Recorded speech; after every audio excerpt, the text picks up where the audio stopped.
Ladies and gentlemen, and everyone in that beautiful rainbow in between, this is the Uncovering Anomalies Podcast. That is I Have a Need to Know, Adam. Hey, everybody. And I am Topher without any cute nickname once again. That's 2 weeks in a row. Well, two episodes in a row. I know. I'm so sorry. I spent all my time writing this new song that I couldn't think of a nickname in time. Oh yeah, you could have had something to do with music. Don't let me think of it. Tuneful Topher. There you go, Tuneful Topher. Yes. Yeah. Shit. Well, I just didn't give it my best effort. I'm sorry, everyone. That's right. We have a new song tonight. Today. Tonight at 1:00 in the afternoon. Yes, and we took off last week because of Memorial Day. We honored our veterans, at least the ones before 9/11. Well, I'm just kidding. No, all of them. No, we love our veterans. I have one very close to me who's in the family. Well, yeah, and our grandfather was a vet too. World War II vet. Yes, he was. Yeah. So of course, and he was very proud of it. He was very proud of being a senior veteran as well. He got double the discounts. He worked closely in the UN. I mean, Oh yeah, what a cool story. I would have loved to interview him on the show. Unfortunately, he's passed now, but he had a lot of great stories about his life, and great stories. Yeah, I mean, he basically took the Saudi royals when they came to San Francisco to meet President Eisenhower and the government. He's the one that took them around, to lunches and nightclubs and stuff like that. So we have all the pictures. I mean, he knew all of them personally. Like, they loved him, and he was their guy. Pretty crazy, actually. He was such a great guy. Love you, Jiddo. Yeah, love you. So yes, and we're back. What are we doing today? We are gonna do a deep dive in a really strange one. Very strange one. I'm still iffy about it. I think that's why, because it's just so bizarre. It's the August 21, 1955 Kelly-Hopkinsville incident. It's a really fun case. It really is. I love this one. It's especially that's the 50s too. I mean, has someone made a movie about this? They should. They should. They won't, because Hollywood they don't learn, and they just keep doing the same mistakes over and over again. No risks. They don't take any risks, right? No. Well, you created a new song for us today. I did, and like I said, I'm not super proud of it. I tried something new. We'll see how the audience likes it. Yeah, all right, let's give it a go. It's different. I like it. It's catchy. It's an earworm. I sure hope so. There's lights in the sky again. I'm on the run again. Oh no! Fearing for my life again. Don't let it run again. Oh no! First they inject, then they infect, but it's an insect. Oh no! They say it's alright, but I'll put up a fight. Oh no! Now I'm back again. Listen to the show again. Adam knows the drill, Topher knows the deal. I'll sit back and let them tell me what to do. The Uncovering Anomalies Podcast. Better listen to them fast. No, man, that's good. That's really good. I like it. So when you produce songs on Suno, you get like it'll make the same song a couple times. You get different versions of it. Yeah. So there was one. The only reason I don't like that version. So one of the other versions made drill and deal. Adam knows the drill. Topher knows the deal. Yeah. It made it rhyme a little bit better. This one doesn't. But it overall is better, which is why I went with this one. Very cool. It reminds me of like the when we had the Latin invasion. It's like what's his name though? The singer of the song sounds like I'm just not remembering his name now. He was Julio. This is total microphone stuff that happens every time. Sunday brain. Yeah, Sunday brain. Yeah, microphone brain. Yeah, microphone brain. Well, let's get into it. So yeah, let's get into it. This is a crazy case. Aliens attack on August 21st, 1955 in Kelly-Hopkinsville. Where is that again? North Carolina? No, Kentucky. Yeah, that's I right. was going to Kentucky. say, I think it's Kentucky. Yeah. The case in Kelly-Hopkinsville, USA, an incident when a family of Sutton farmers, along with their guests, were frightened by unknown creatures. It occurred in the village of Kelly near Hopkinsville, Kentucky, on the night of August 21, 22, 1955. It was in the So middle 2 of the night. nights. Yeah. Well, no, it was. I'm pretty sure it happened like in the middle of the night. Oh, gotcha. Early morning. Okay. Right. There's still no explanation for what the Suttons might have observed. On August Weird. 21st at approximately 7 p.m., Bill Ray Taylor, coming out of the house to the well, noticed a silvery round object in the sky emitting multicolored light. Taylor claimed that the object flew over the house and began to descend about 100 meters away. I mean, what? So the aliens were like, just driving by. Oh, look, there's a human near the well. No, I think this is just alien agenda. Like they're not interested in like landing on the White House lawn and shaking hands with the president. They want to meet the regular people. Totally regular people. Yep. 21-year-old Billy Ray Taylor had a reputation as a prankster and a talker. They always have to, of course, to make that claim. Right, of course, yeah. He also worked in a mobile entertainment fair. No, not a clown, and not an animator like Handyman. Take more and carry on. I don't understand what that means. Yeah, I don't know what that means either. He was like a gopher kind of guy. Man, this is looks like it's newspaper. This is yep. Story of spaceship 12 little men probed today.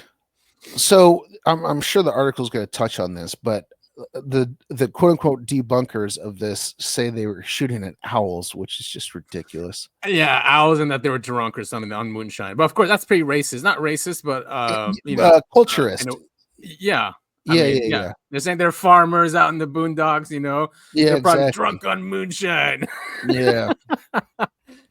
Hilarious. But for all the subsequent investigation of what happened, this was the reason to treat him as the initiator of the prank. After all, if you can say that a person works in a circus, what is the first thing that comes to your mind? A clown?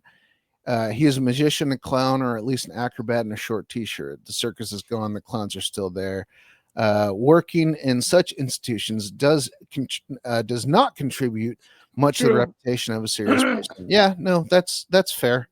Yeah, I mean, they'll use that. They'll use anything to debunk, Yes, they will. Yeah. Look at Grush. They went after him because he has PTSD. They were saying that he must be just having hallucinations. He's got PTSD. So, it's part of it. Even if he's an accountant in a farce, a frivolous person probably fools people by showing bearded women and two-headed dwarf. So they're still going on and on about the. All right, so here we go. So all right. So when Billy Ray came running into the house, his face contorted with excitement, his eyes wide, and his arms waving like windmills, he looked so comical he was greeted with laughter. And when he started shouting that he had just seen a flying saucer fall straight out of the sky into the ravine beside the house, they clutched their bellies with laughter and fell off their chairs. I can't imagine that is the real story there. You think this guy's lying? No, okay. Well, I don't know. They'll make fun of him, don't you think? If he came, I mean, sure, maybe, but they wouldn't be clutching their bellies with laughter. I mean, yeah, no, he's trying to be like a good writer. Yeah. He's not doing a good job at it. The company was in a good mood. The whole family was gathered together for the first time in months and enjoyed an August evening after a Sunday dinner, as always deliciously prepared by the twice widowed Glennie Langford, who owned the farm. Is this a debunk article? No. Yeah, the reason why I chose this one is because it had more of the details. There were other ones, but they were very short. And this had a lot of the pictures and a lot of the drawings. But anyway, we have interviews with him later, so we can. If this is a debunk, then we can listen to his interviews as well. But I wouldn't think it was going to be. It's kind of sounding like it just from how it's going. Yeah, especially this part. Miss Glennie had a bad attitude to alcohol and smoking, as well as to some excesses that were not good. And if you were caught in a lie, You should have prepared for her wrath, and it won't be enough. She was a very religious woman, but despite the strict rules, Miss Glennie had a kind and generous soul. All right, And that's not too bad. that's a quote from granddaughter Stiff. All right. So I guess this says that they weren't drunk because she hated alcohol, right? The grandma Right. who owned the farm. In a word, it was an ordinary, decent, and a conservative American family, typical of that era. good. Already gone forever. Yeah, tell me about it. Yeah. It was August 21, 1955 to play cards. They told jokes. Toward nightfall, it was hot and stuffy, as it is in Kentucky at that time, and Billy was sent to the well for cold water since the beer was already out. Oh, come on. Billy Ray was a work partner of his older friend Elmer Lucky Sutton, who invited him to visit. Also in the house that night was Elmer's younger brother, who ran the farm, his wife Elaine, and other siblings, 12-year-old Lonnie, 10-year-old Charlton, and Mary, who was 7. Baker, the older brother of... Huh? It's a party. Yeah, it is a party. Baker, the older brother of Elaine Sutton, a frequent guest of the house, was also present. In total, there were 11 people in the house. All right, 11 people. Billy Ray's excited story did not convince anyone, not even his wife. He persisted, claiming that even the dog was cowering under the porch with his tail tucked between its legs in fear. But his friend Lucky didn't appreciate scary tales, and neither he nor Miss Glennie would let Billy talk about it again. No one took him seriously. Well, what nonsense. Joked, laughed, and will be. Billy Ray must have had a little satisfaction when the dog barked wildly under the porch half an hour later, but it was hardly a satisfaction that lasted long. Look at this picture here. Yeah. And again, debunkers claim that he was shooting at owls, even though they were crawling all over the place. Like they don't know what owls look like. Yeah. I mean, maybe if they were on mushrooms or something, but even then, I mean, all right, Lucky went out to see what the dog was barking at, and Billy Ray, seeing a chance for rehabilitation, rushed out the door with him. Billy led Lucky to the well, waving his arms to show where the flaming object had crossed the sky and landed behind the house. But nothing unusual was visible. So where's the plate? Where's the plate? There is no proof. Yes, and the dog was quiet. Who is this guy writing? I'm sorry. Yeah, I'm so sorry. Yeah, and then the creature that had approached them from the ravine would have looked appropriate at Lucky and Billy Ray's haunted house fair. I mean, is this even English? As they approached, they could make out what appeared to be a small person. Here we go. Though not quite a person, the monster was about 1 meter tall, with an almost perfectly round, huge head and arms that almost reached the ground. The long arms had claws on their fingers. The eyes were much larger than a human's and glowed with a yellowish light. Long, thin mouth, big bat-like ears. The creature seemed to be made of a gray, silvery metal that radiated light in the dark, like the phosphorescent dial of a watch. Just like an owl. Yeah, just like an owl. So I think Blue Book did this one. Did they say it's an owl too in their report? Honestly, I don't know. I don't know about that. Okay. Later, these creatures will be called quote unquote green men. Little green men from Mars. Is that where this comes from? I don't know. No, they applied it. But it was not possible to find out exactly who launched this incorrect definition. Now, nevertheless, this derisive term has stuck. Here are the alien drawings by Sutton family. These are the famous ones. Those are not owls. They could be. Owls have glowing arms, right? And they glow. Yeah, that's right. Glowing owls. The creature raised its hand in the air as if someone had told it that it was about to be robbed and slowly approached the house, moving towards the back door.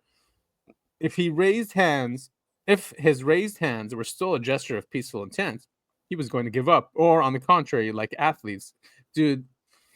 No. I mean, a gesture of victory.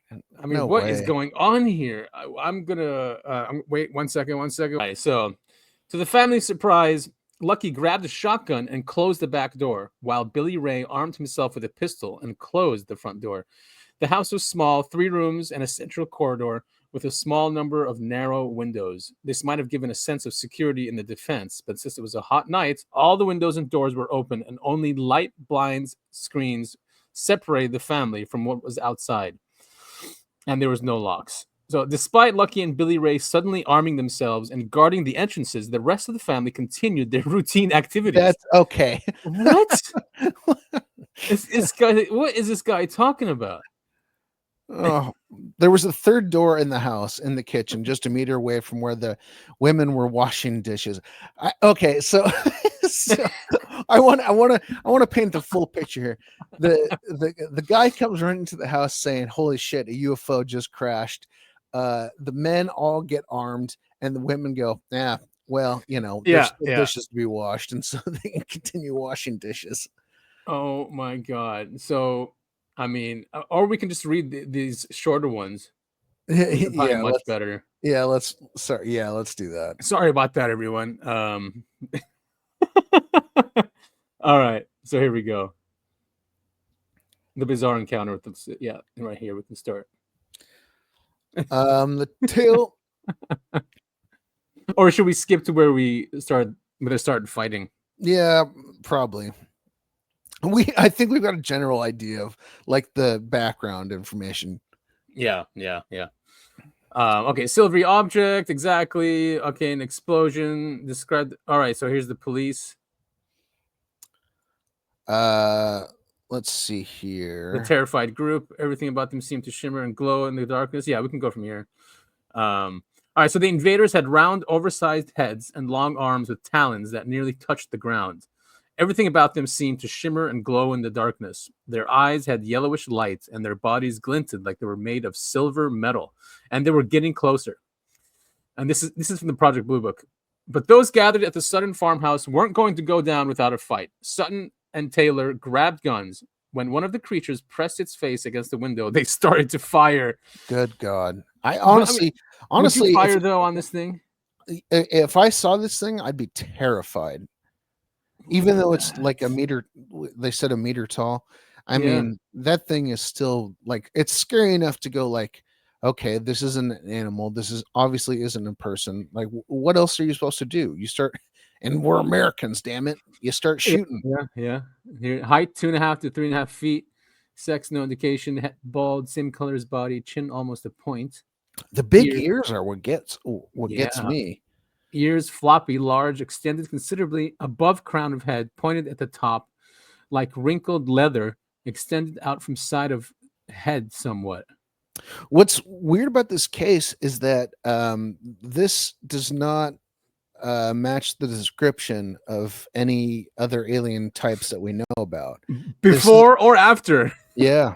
Right? Yes. So weird. I mean, this isn't a small gray. This isn't a Nordic. Obviously, it's not an insectoid. Is that a goblin, I guess? Is that what goblins look like? Yes. Yeah. That's the closest description I can think of is goblin. So weird. All these things are in UFOs as well. I mean, or it's just whatever's behind the phenomenon is just messing with us. You know, I probably saw these figures somewhere in the lore and is using it. Yeah. I mean, if you want to do peaceful contact, why would you come down looking like that? You know, unless they just want to understand the human psyche, maybe. Why would you go press your face up against the windows?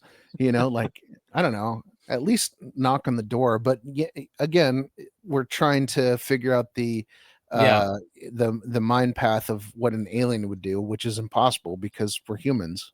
Right, but I mean, if they're studying us, maybe they would do something like this just to see what triggers us, what makes us violent, what are we scared of? I don't know. Very, very bizarre behavior. Yeah. Over the next few hours, No, go ahead. The aliens drew close and then retreated. They flipped up into the trees when the humans tried to shoot them. One reached down and grabbed Taylor's hair. Finally, when all seemed quiet, several people piled into a car and fled into town to beg the police for help. 4 city police, including the chief of police, Russell Greenwell, drove out to the Sutton farmhouse to see what had happened. Aliens or not, the crowd at the police station had seemed genuinely terrified. One man had a pulse of 140 beats per minute. These aren't the kind of people who normally run to the police for help, Greenwell noted. I mean, one of them grabbed their hair. I mean, good God, that is seriously terrifying. What the like? Yeah, and of course, That's and they're shooting it, but nothing's happening. So Yeah. it's like they're like a projection. But that's the thing is like you shoot at them and they go bing, bing, bing, bing, bing, and they end up in a tree. And it's like, what Yeah, the hell yeah. did they do at this point? They start flipping like it's like a weird computer game that's glitching or something. Yeah. So Oh, bizarre. I know, man. So the police didn't find any obvious evidence of little silver men. As noted in the Kentucky New Era the next day, nothing stirred during the investigation. Besides one of the officers accidentally stepped on a cat's tail in the darkness outside the house. No further excitement ensued. However, at least one Kentucky police officer believed Taylor and Sutton's story. Sergeant Frank Dudas, hopefully I'm pronouncing his name right, he was not among the officers who visited the Sutton farmhouse, but he had his own alien encounters. That's why. Oh. The summer before, Dudas and another officer reported seeing 3 flying saucers. I think the whole story was entirely plausible. Dudas told the Kentucky New Era. I know I saw the saucers. If I saw them, the Kelly story would be completely true. Could certainly be completely true. And that's what usually is, right? It's seeing is believing with this phenomenon. It's, Yeah. You know, until you do, not many people, but a lot of people would dismiss it. Yeah. I mean, that's why I'm here. You know. Yeah, exactly. Me too. And that's why, I don't even get in arguments with people that haven't or don't. It just you're not going to win. You know, I stopped those arguments a long time ago. We were talking about the Rogan interview with AJ before the show. Yeah. What actually surprised me about that interview is both of them, both Rogan and AJ, said neither one of them have seen a flying saucer. Right. Oh, I didn't know Rogan. Oh, Rogan hasn't either. No. So that's why he keeps going back and forth. Maybe AJ definitely goes back and forth as well. Oh, and he mentions that in the interview. Yeah, he says. Yeah. Well, he says it about Elizondo and those guys. Yeah. Too bad he doesn't believe Grush, though. I know he doesn't because he's got military intelligence background, which makes sense. You know, I mean, you should. But he definitely likes Matthew Brown. He said Matthew Brown, you know, could be the real deal. Poor Matthew Brown. I mean, that whole interview, he looks so terrified. Yeah, because he got to see what's happening, and it's depressing. It's a black pill. Yeah, but you know, at the very end, he says, you know, God is real. That was his closing statement. That's true. That was a great interview. So then back to this now. I mean, it's not. I don't think a case has happened like this before. Of shooting them. No, there are. You know, I think it's 1 or 2, and it's also on a farm. Well, there also is the case of the we've talked about on the show where it's like the UFO is flying over a nuclear plant and they're shooting at it with shotguns and stuff. Yeah. But nothing, you know, it didn't react at all like, you know, these little creatures did. All right. So according to that same article, the other officers were reluctant to give their opinions. Interesting. So what could possibly explain what Taylor, Sutton, and the others had seen? Right, I do really quickly want to say, I mean, I wasn't alive in the 1950s, but everything was a lot more straight-laced. You know, you don't want to come out and say, I believe in aliens, I believe in ghosts, I believe in Bigfoot, because it just wasn't, everyone look at you like a kook. And so you kind of have to, you know, you've got to go, okay, I'm going to believe in the normal thing, and everything else is just wacko stuff. So who's this? Certified true John Albert. Witness. Oh, he's one of the witnesses. So this is an affidavit by him. Oh, great. So he goes, my name is, it's blocked out, age 50. All right. On Sunday night, August 21st, 1955, about 10:30 p.m., I was walking through the hallway, which is located in the middle of my house, and I looked out the back door south and saw a bright silver object about 2.5 feet tall appearing round. I became excited and did not look at it long enough to see if it had any eyes or move. I was about 15 or 20 feet from it. I fell backward and then was carried into the bedroom. My 2 sons, age 25, and his wife, age 29, blah, blah, blah. All right, and their friends, 18, were all in the house and saw this little man that looked like a monkey. About 3:30 a.m., I was in my bedroom and looked out the north window and saw a small silver shining object about 2.5 feet tall that had its hands on the screen looking in. I called for my sons and they shot at it and it left. I was about 60 feet from it at this time. I did not see it anymore. I've read the above statement and it is true to the best of my knowledge and belief. Looked like a monkey. Maybe it was a monkey. I mean, honestly, like in 1950 terms, that's the closest approximation you could probably come up with, right? Yeah, I don't know. The Greys weren't a thing Right. back then. It was the little green men, which makes it bizarre, huh?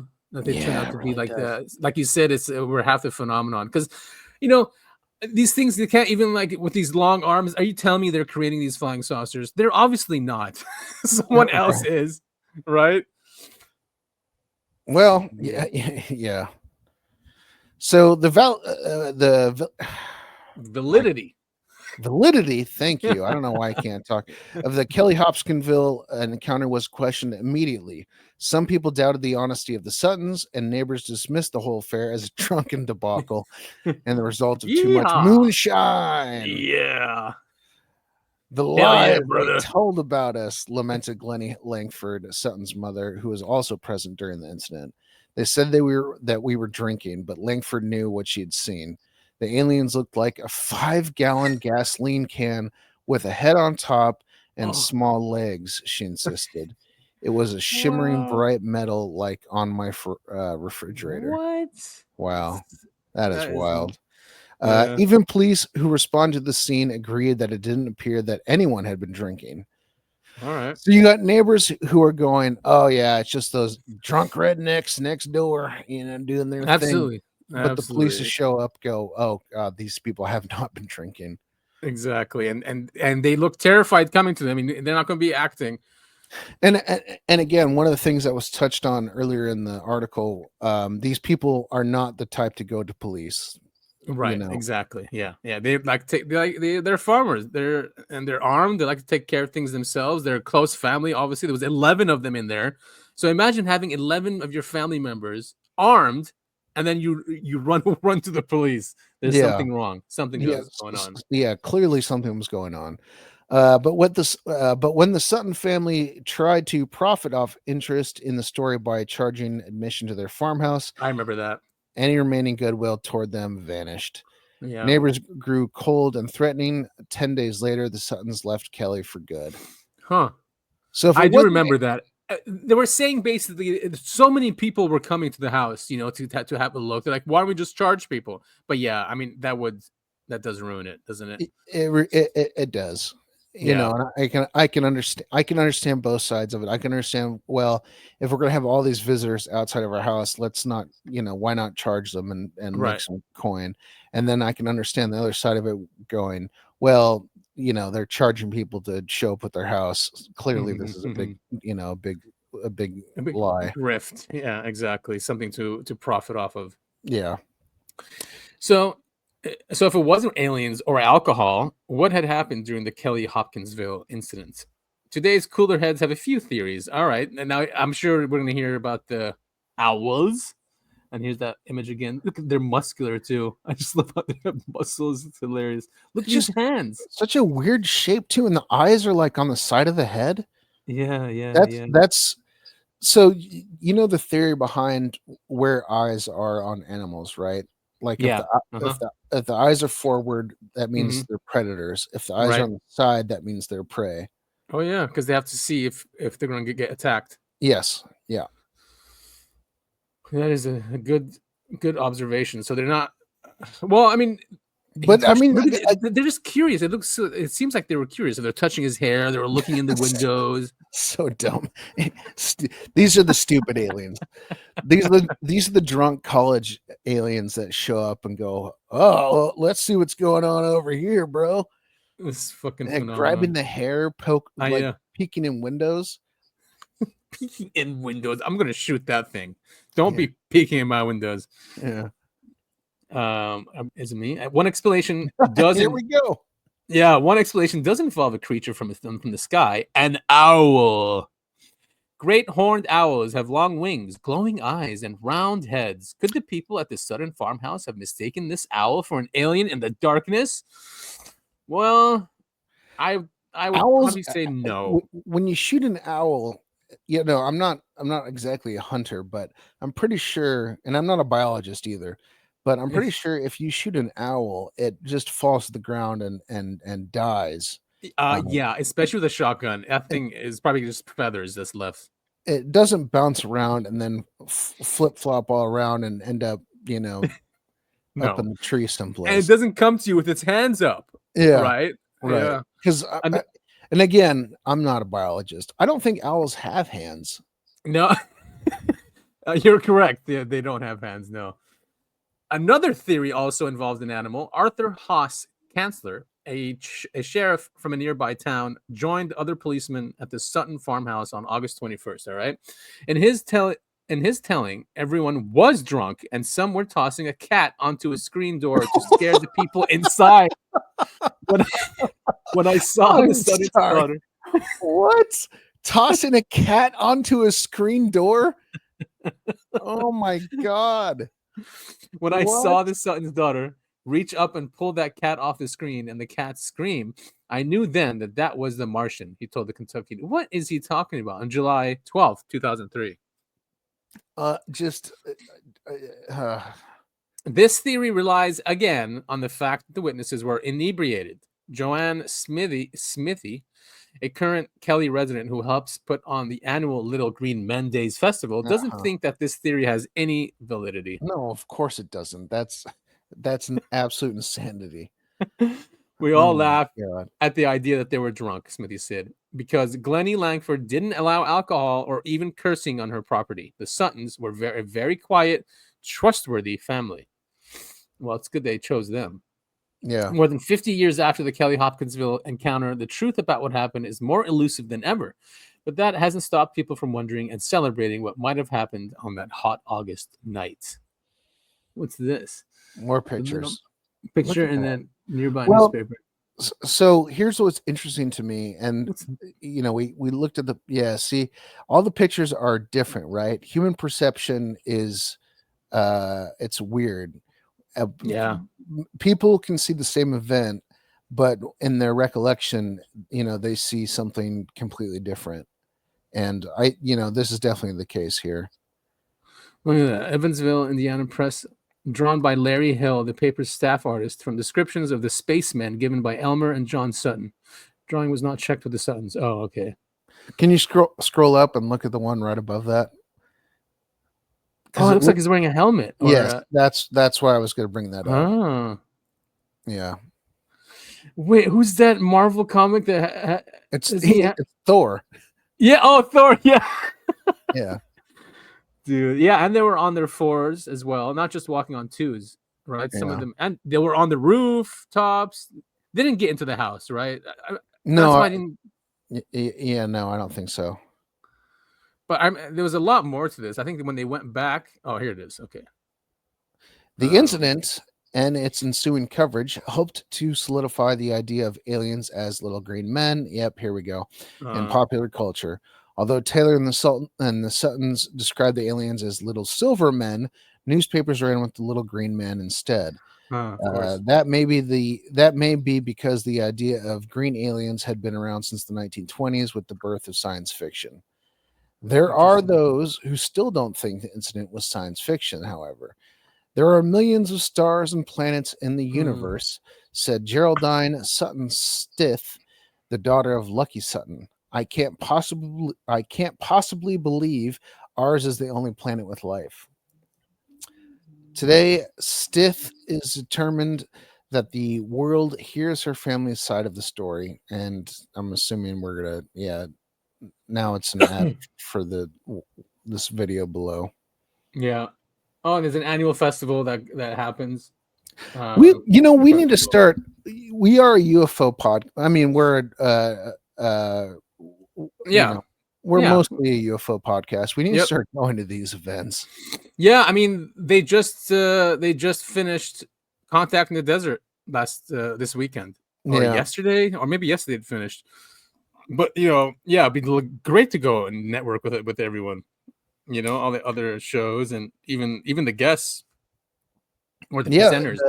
The biggest hurdle is just everything costs money, And time. Yes. and time, Yeah. and and that's just that's a big hurdle to get over. It is. I mean, I guess the weekends one was fine. How much was Contact in the Desert is the most expensive one, I think. But these festivals are probably free. However, we'd have to travel. So could you imagine like getting to Kentucky? I mean, even it's not easy by car for us either. Right. Yeah, I mean a Vegas trip would work. Yeah, Vegas we could probably do. But yeah, Kentucky, that's honestly, that's a flight, and that costs a couple $100.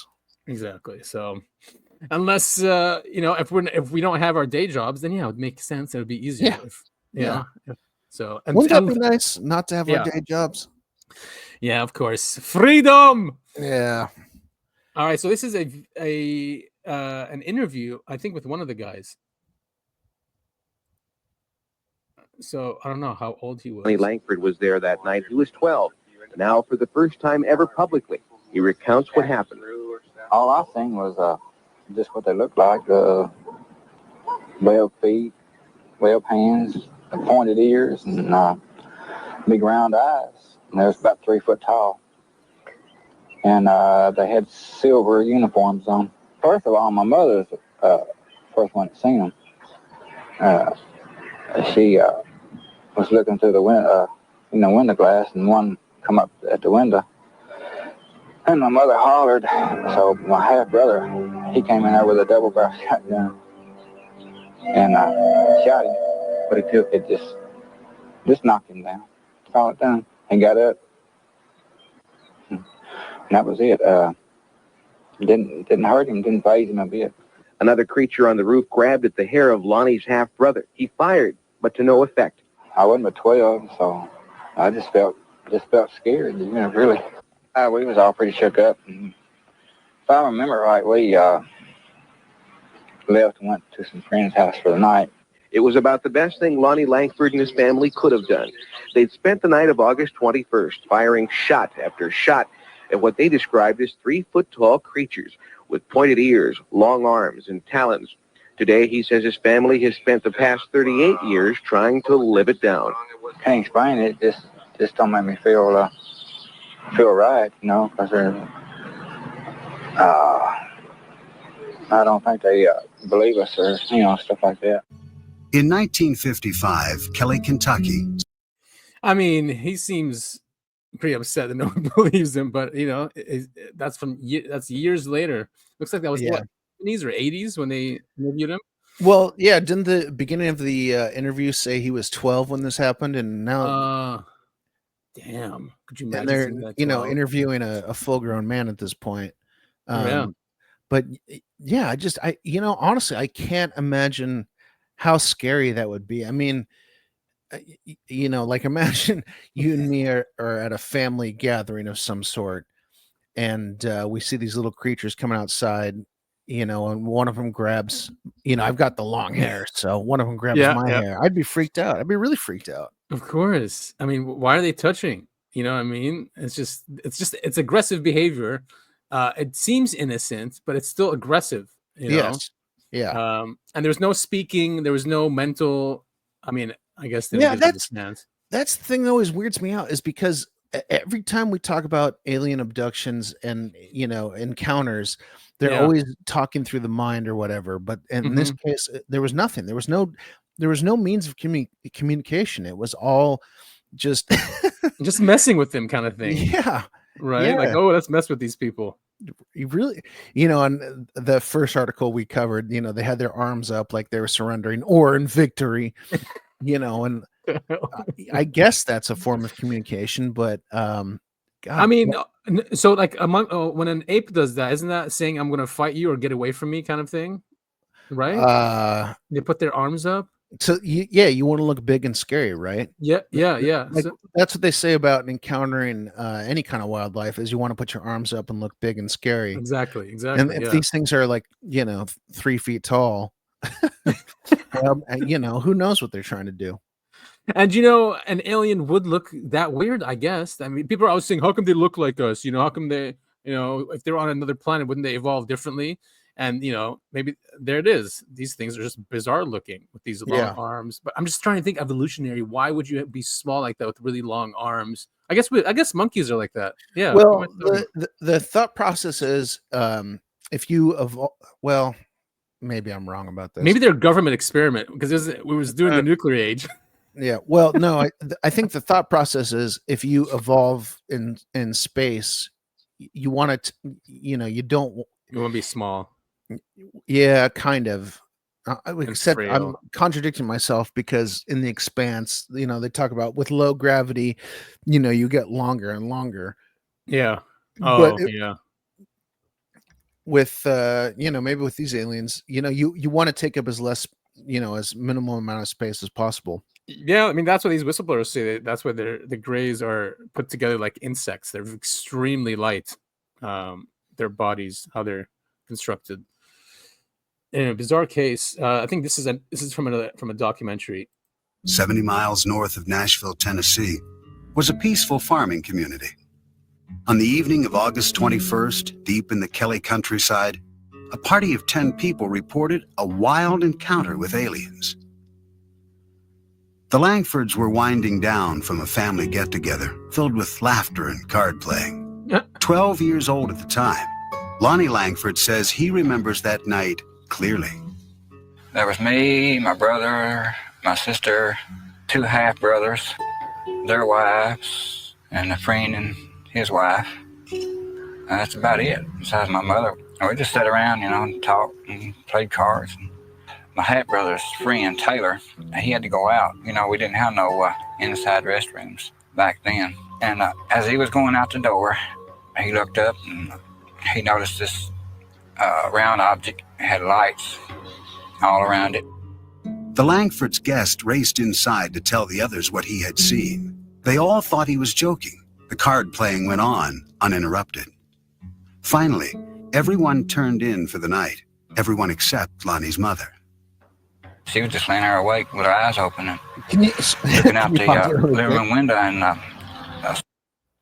can you imagine you're outside, your whole like extended family is inside? Like this is like when we do our family, like you know, Easter or Christmas, like lunch, dinner. Imagine I ran inside and said, I just saw a UFO out there. It just crashed. Oh, come on, man. Yeah. And everyone just goes, come on, man. Like, exactly. Like how frustrating. Give me a break. Yeah. And then they keep playing cards and then, you know, they went to bed and it's just like, guys, come on. I'm serious. Like how frustrating of experience would that be? I know, dude. Wait, especially 12, right? Yeah. They're like, sure, kid. Yeah, there it is in the trees. The thing is, that would never happen. That would never happen at our family gatherings. If someone ran in and said Langford was sorry about that. Yeah. If someone ran in and said that, we'd all be, you know, up being like, all right, let's go. I mean, I will in a bit. I'm like, are you serious? All right, let's go. Yeah. Yeah. They just didn't care. Yeah.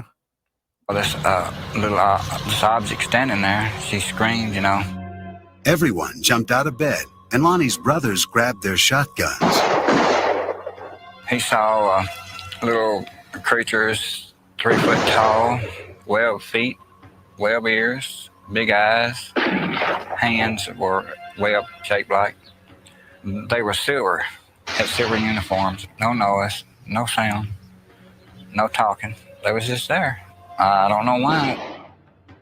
Lonnie and his family watched the creatures float through the air as his brothers fired their shotguns.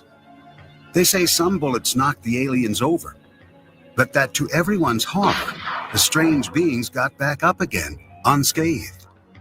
Everybody got roused up, started hollering and screaming. Lonnie's brother headed outside with his shotgun. Just as he was going outside, one of them grabbed him by the hair of the head, and then he jumped on out in the yard and, you know, shot at him. Lonnie Langford said he and his family watched in terror as these glowing beings circled their home. When his brothers finally ran out of ammunition, they brandished their flashlights. The beams illuminated the sky. And to the family's surprise, the silver creatures quickly retreated into the darkness. They wasn't trying to hurt nobody. They wasn't trying to hurt us all. I think they was more scared of us than we were of them. But I was really scared. I'm just telling you the truth. Is Lonnie Langford telling the truth? Or is his story nothing more than a twisted memory from a family gathering gone awry? What we do know is that on the same evening, other residents in the area had reported what they believed to be meteor sightings, accompanied by a strange, machine-like hum. When the Langfords reported their sighting, police officers, state troopers, and even soldiers from the nearby Fort Campbell Army Base arrived to check it out. Kentucky State Trooper Russell Ferguson investigated the incident. He found no physical evidence to substantiate the Langford story. The only thing that we did find was the family there, rather disturbed, very emotional, and swearing that something had occurred in the way of small, silver-looking people with big eyes and big heads trying to get into their house. UFO investigator Philip Imbrogno finds the Langford family's story compelling. He thinks they may indeed have encountered extraterrestrials. It is one of the cases that is actually very convincing, because here you have a family that really didn't care anything about UFOs, and all of a sudden they report that they had these little beings coming on their property and they fired on them and so on. And to this day, that is one of the cases that convinced me that perhaps we should consider that there are extraterrestrials here from time to time that have landed on our planet and interacted with our society. During the time of the Langford sighting in the mid It's weird. It reminds me of Back to the Future for some reason, because when he went back to 1955 and went to the farmhouse, and that kid had the comic book saying he's a space alien. And it's weird. It was 1955 when this thing happened. Like the more we're watching this little YouTube video, the more I think they came, they've got the metal gear on so they can't get hurt. Mm-hmm. And the grabbing of the hair, I think it was just them trying to say, for whatever reason, this group of aliens didn't have the ability to communicate telepathically, right?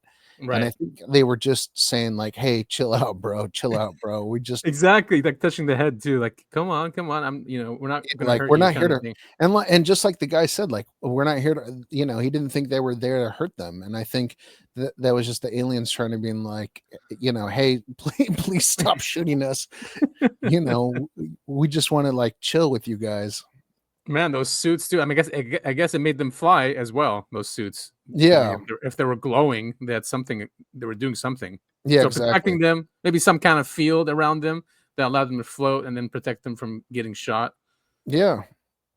I mean, they're lucky they didn't want to hurt them. Yeah. Oh, yeah, definitely. So here's probably going to go into the lore of the 1950s, I'm sure. Hell yeah. What is that movie? When the Earth Stood Still. That's a great one. Have you watched the 1950s one? I've seen the remake with Keanu Reeves. That's okay. That one's okay. I actually kind of really liked it. I mean, yeah, I didn't mind it at all. But I didn't do that well. I don't think I know. Yeah, it didn't do that well, and I don't think it was very well received. But Yeah. no, I've never seen the original. But like, It's I know really good. Oh well, shit. Maybe that's something I can watch tonight. Yeah, especially for a 50s movie. Like, man, this is really well made. There's another one that I was really impressed with also. But yeah, so that's what's probably going to talk about here. 50s. Americans of all walks of life were enthralled with space-age images. And a new wave of science fiction movies was coming out of Hollywood, many of which were based on the growing anxieties surrounding the Cold War. The local people were influenced by movies and books and magazine articles popular in that particular time, but keep in mind that the people of this area were fundamentally agricultural in background and Protestant in their faith, with some commitment to the fundamental side of faith. Since the Langfords claimed to be devout Christians, Is it possible that they had become overzealous from a religious revival meeting that Sunday afternoon? State Trooper Russell Ferguson doesn't think so. He believes they were drunk. I didn't find anything up there except just a bunch of people running amok. They had one specific emotion, and that's from, I think, a pretty wild day. Oh, there was no alcohol there. No alcohol at all, because my mom, she was real Christian and she wasn't allowed in the house. My brothers did drink, but they didn't have anything around the house. There wasn't no alcohol around the house that night. Another explanation for what took place that night involves a traveling circus, which happened to be passing through town. I went to our newspaper files and found the showing of the Shrine Circus here at our fairgrounds for 3 nights, Thursday, Friday, and Saturday, prior to this activity at Kelly. It's certainly possible that monkeys were in that traveling troupe of the Shrine Circus, and it is possible that some of them could have escaped. Some people said it was monkeys from a circus. I didn't know that there was a circus at the time, and neither did my family. There ain't no silver monkeys. How can a monkey be? Yeah, it's just hilarious. Come on. Good God. I mean, I guess they dressed them up in silver suits, right? Yeah, and made them in. Unleash them. If you shoot them, they won't die immediately. They somehow made these monkeys impervious to bullets. So stupid, man. I mean, people are going to do this. They're going to try and find what the hell instead of just admitting the truth or what every single time. Eyewitnesses. Yeah, it's a balloon. Like every single time. Fucking balloons and Venus. Maybe Venus a lot less now, but it was always Venus back in the day. That flew down, and that's what you saw. When you were driving down that road late at night. I'm like, come on, man, enough. They'll never admit it. Ever. So let's see what else they try to, blame this on. Silver. If these strange visions weren't brought on by excessive drinking or playful chimpanzees, what really happened? One author on paranormal phenomena, Greg Little, thinks there could be a scientific explanation. This part of Kentucky lies on a major fault line. Little points out that tectonic pressures in the earth can create unusual forms of electromagnetic discharge, strong enough to disorient people.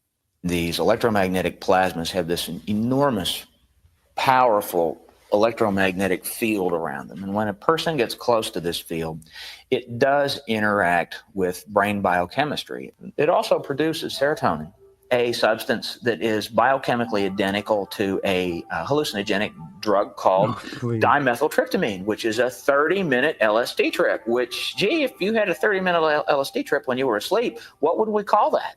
A dream. Dreams, nightmares, few, if any, will ever be sure of exactly what happened that summer night in 1955. I have no idea why the aliens visit me. Maybe they're just passing over or something and got curious and wanted to come down. I don't have no idea. Why do you think God put all those other planets out there and all those moons and all those other suns and just left this one with life on it? All the rest of them out there is without life now. I ask you, if you were suddenly capable of going from here to Mars or the sun or whatever other planet, and you were coming to Earth with all that technology that was available to you. Now, surely to hell you wouldn't land in Kelly, Kentucky, when we've got the nation's capital and all the other big cities and what have you. No, I don't think so. One thing is certain. Lonnie Langford and his family did not go out seeking extraterrestrials that August evening, and the memory has haunted them ever since. Weird. Now, that guy's pretty cynical, huh? The retired sergeant. He's like, they were drunk. Yeah, I mean that frustrates me to no end.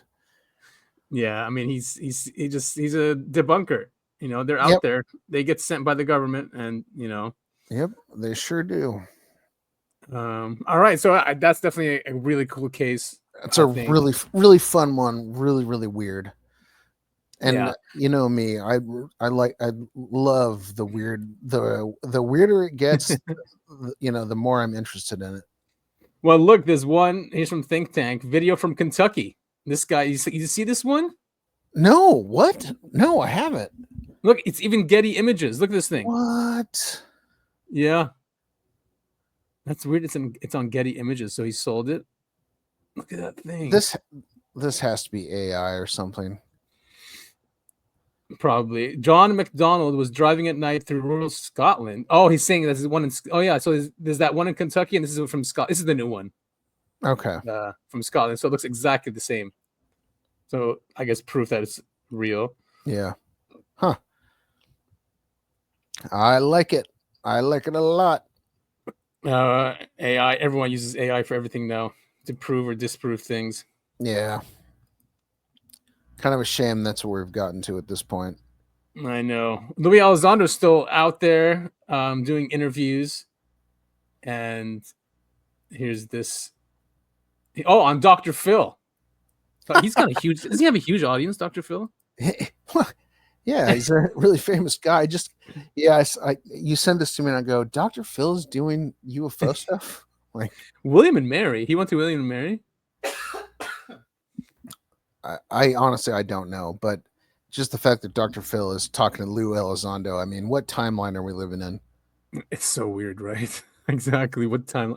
I mean, just having Eric Davis in the Congress too makes me. I used to search all night for things on him, like interviews he's done or anything, just so I can get more information. Now he's going to Congress. It is very strange. Yeah.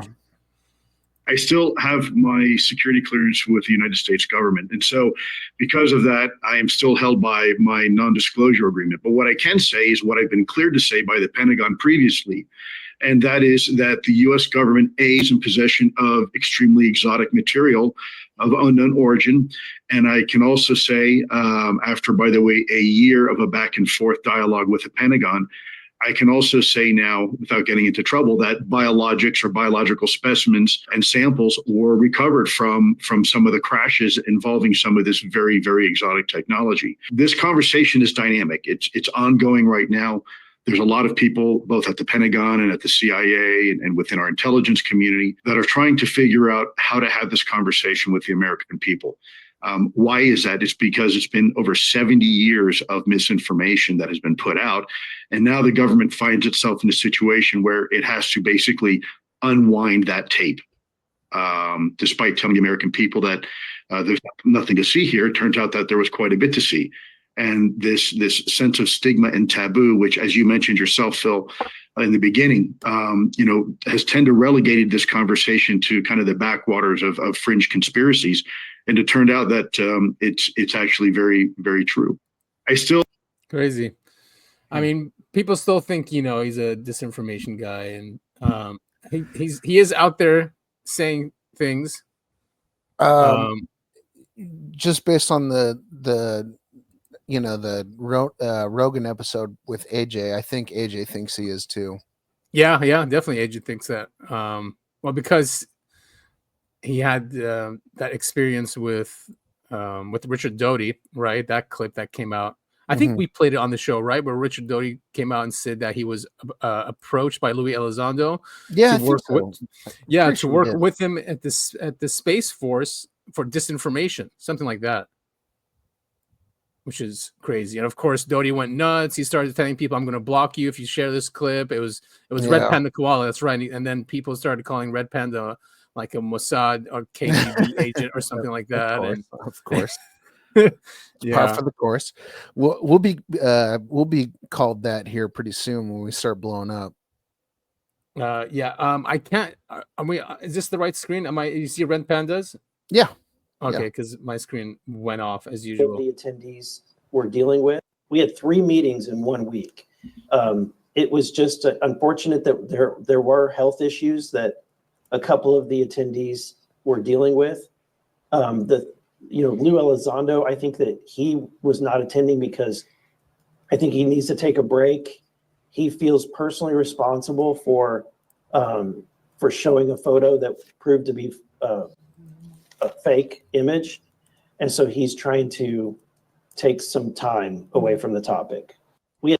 Yeah, so basically that image that he showed in Congress turned out to be fake. We covered that as well.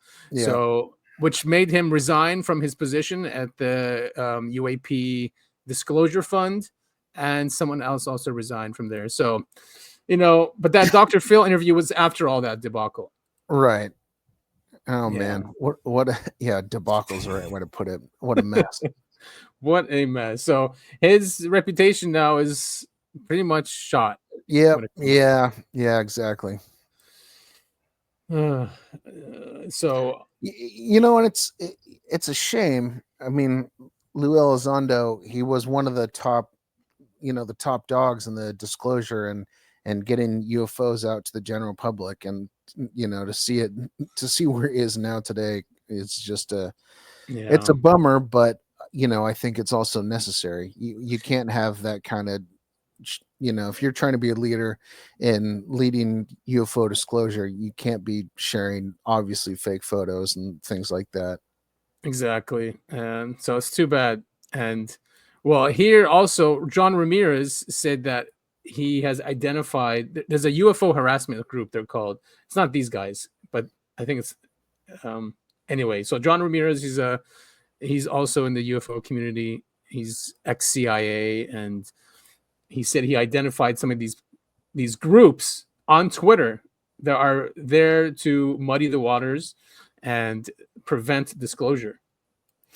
Yeah. I mean, I think we've known that for a long time. Yeah. So yeah, it's John Ramirez on King. I don't even want to say the name. Yeah. That's yeah. No. That's pretty nasty. Yeah. See, I'm literally trying to eat. Where is he? There was no video call. The photo was disingenuous. Anyway, we know it's out there, but it's good to see that at least John Ramirez, because here he was talking to people in the government. I informed my connection with Joint Chiefs of Staff, J2. He has been identified. He's not U.S. government, just a 40-year-old troll who lives with his mom. He and Lou Angeles worked together to defame people in the UFO community, and I was asked if he should be visited by the U.S. government. The KMF harassment archive directory link has been forwarded. So that's what they do. They go after people. Yeah, of course. And harass them. Yeah, that's why I'm always talking about black SUVs showing up outside my place of work. That is truly a fear of mine. Well, I think if you have people like Elizondo and Grush saying, and they're officials, right, saying stuff like that, I think we're safe as long as we're not calling for violence or yeah, I think we're good. or revolts. We're a little iffy on that part, but I think we're good for the most part. Yeah, exactly. Well, for now. Yeah. Here's also Burleson. Tim Pool is having these guys on a lot. Which nice. I don't like Tim Pool that much, but yeah, me neither. He's got a big audience. So this is Republican Representative Burleson saying he was told what the Tic Tac was by the government. I've had two people come to me that say that the Tic Tac is a Lockheed Martin creation. The latest person that came to me says he has video of the first, second, and third iteration of the Tic Tac, and he's going to show me. So I'm trying to set that up. The way he describes it is that they had a prototype, they've made changes to it, they've made it more advanced, and then now it's in iteration number 3, which I did see a photo of, and it looks like pretty advanced military like craft, like a plane, but it's clearly human made. It's nothing that I've ever seen, our military has, but his claim is that they have discovered a propulsion that's a new type of propulsion. They used it in the first iteration, which was the Tic Tac. They have an intermediary one that they are more advanced with, and then now they're putting it inside of what looks conventional, so that it's not obvious. Disguise. Oh, that's interesting. So you're saying eventually the tech makes its way into things that we're already familiar with. Well, right. Wait, what do you say there? So they put it in a normal looking aircraft. So like the Tic Tac, how it moves around and just looks like a Tic Tac. They put it into an aircraft. Is that what he said? Back it up. Let's play it again. It's nothing that I've ever seen. Our military has, but his claim is that they have discovered a propulsion that's a new type of propulsion. They used it in the first iteration, which was the Tic Tac. They have an intermediary one that they are more advanced with, and then now they're putting it inside of what looks conventional, so that it's not obvious. Disguise. Oh, that's interesting. So you're saying eventually the tech makes its way into things that we're already familiar with. Well, right. Yeah. So I don't think he's saying they're putting it into an airplane. I think they're saying they make it look like an airplane. So if someone sees it flying overhead, they just go, "Oh, that's an airplane." But then when the airplane dives underwater, right, and goes up to 80,000 feet in a second. Yeah.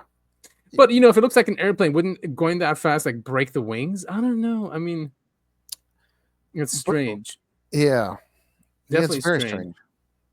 Well, I love that he's taking this so seriously. He's really looking into this. Him and Luna. Here's a clip from AJ on Rogan. Nice. But Doty is also, he said as recently as 2019, Hal Puthoff tried to recruit him for a disinformation campaign with ATIP. Really? So Hal Puthoff has been a part of disinformation campaigns? Allegedly forever. And what have they been doing with these disinformation campaigns? What have they been trying to muddle? Just to keep guys like you and me fascinated and trying to figure stuff out while they can just operate their advanced technology in peace. Like, let them think it's aliens and UFOs. That's fine. What a dirty thing to do to filthy. us. But filthy. That was a great interview. It really was. I highly recommend all of our listeners to go and watch I'm biased because I love the Y-Files. I love what AJ is doing. But that whole interview with Rogan and AJ is just absolutely fantastic. And yeah, here we go. Here's the Doty. Here's the debunker showing up. Well, it's Doty. Yeah. Oh, good. Yeah. He's saying this is an absolute lie. Dr. Puthoff never asked me to conduct disinformation for ATIP. I've already addressed this with AJ Gentile. Is that how you say his name? Yeah. Interesting last name. Something that I never knew. Yeah. I mean, it's French, right? He does say he speaks French. Yeah. I demanded he retract such a statement. Did anyone share Doty's? Which I'm sure we've played it. Mm-hmm. Oh yeah, and then here's Puthoff. I mean, I don't know if Puthoff was always. Yeah, here we go. Red Panda. Is this the clip that they all went schizo over? Where'd it go? Anyway, yeah, we've played that clip before. Yeah. So we need to go into the drama of UFO land. But as usual, there's always infighting, which is bad. They love that though. Oh yeah, of course. So this is from the Daily Mail. A mysterious UFO collision. UFO crashes into U.S. Air Force fighter jet over Arizona during terrifying encounter. How fun. So a UFO slammed into a U.S. fighter jet over Arizona, cracking the canopy, protecting the pilot, and forcing the $63 million plane to land, news reports have revealed. So it must have been a pretty small one, right? Or like an orb or something. Yeah, or it didn't happen at that fast of a velocity. I mean, if it didn't crash, exactly. Yeah. So according to the FAA, F-16 Viper fighter jet was hit by an orange-white UAS, which stands for Uncrewed Aerial System, better known as a drone, on January 19th, 2023. Barry Goldwater Range. That's funny they named it after him. He's the one. He was really into UFOs. He was a staunch libertarian, wasn't he? Yes, he was, and he's known to have called, I think, General LeMay and asked him about it, and he screamed at him. The general screamed at him, saying, "Don't you ever ask me that question again."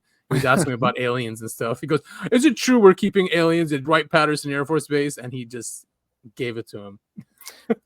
Within a day of this collision, there were 3 more unidentified aircraft sightings over the Air Force's Barry Goldwater Range, where the fighter was damaged, the document stated. Barry Goldwater Range is an expansive desert along the Arizona-Mexico border, where the military practices air-to-air and air-to-ground combat. Is there anything else you want to... No. I mean, FAA's report, F-16 collision, fighter was flying in restricted airspace. It was when it was hit by the object in the rear of the canopy, the glass bubble which protects the pilot. Yeah, that's the... Yeah. Yeah. If you've ever seen Top Gun, you know exactly what we're talking about here. Hey, did you watch the new... I don't want to get distracted. The new one is great. You watched it? Oh, I want to watch it. Of course, so I have. I think I'm going Tuesday. Oh no, sorry, not Top Gun. I mean, did you watch his new movie, Mission Impossible? Oh no, I haven't. Yeah, I'm gonna watch it on Tuesday. I'm very ambivalent about the Mission Impossible movies. I mean, I like them, but not enough to go see them in theaters.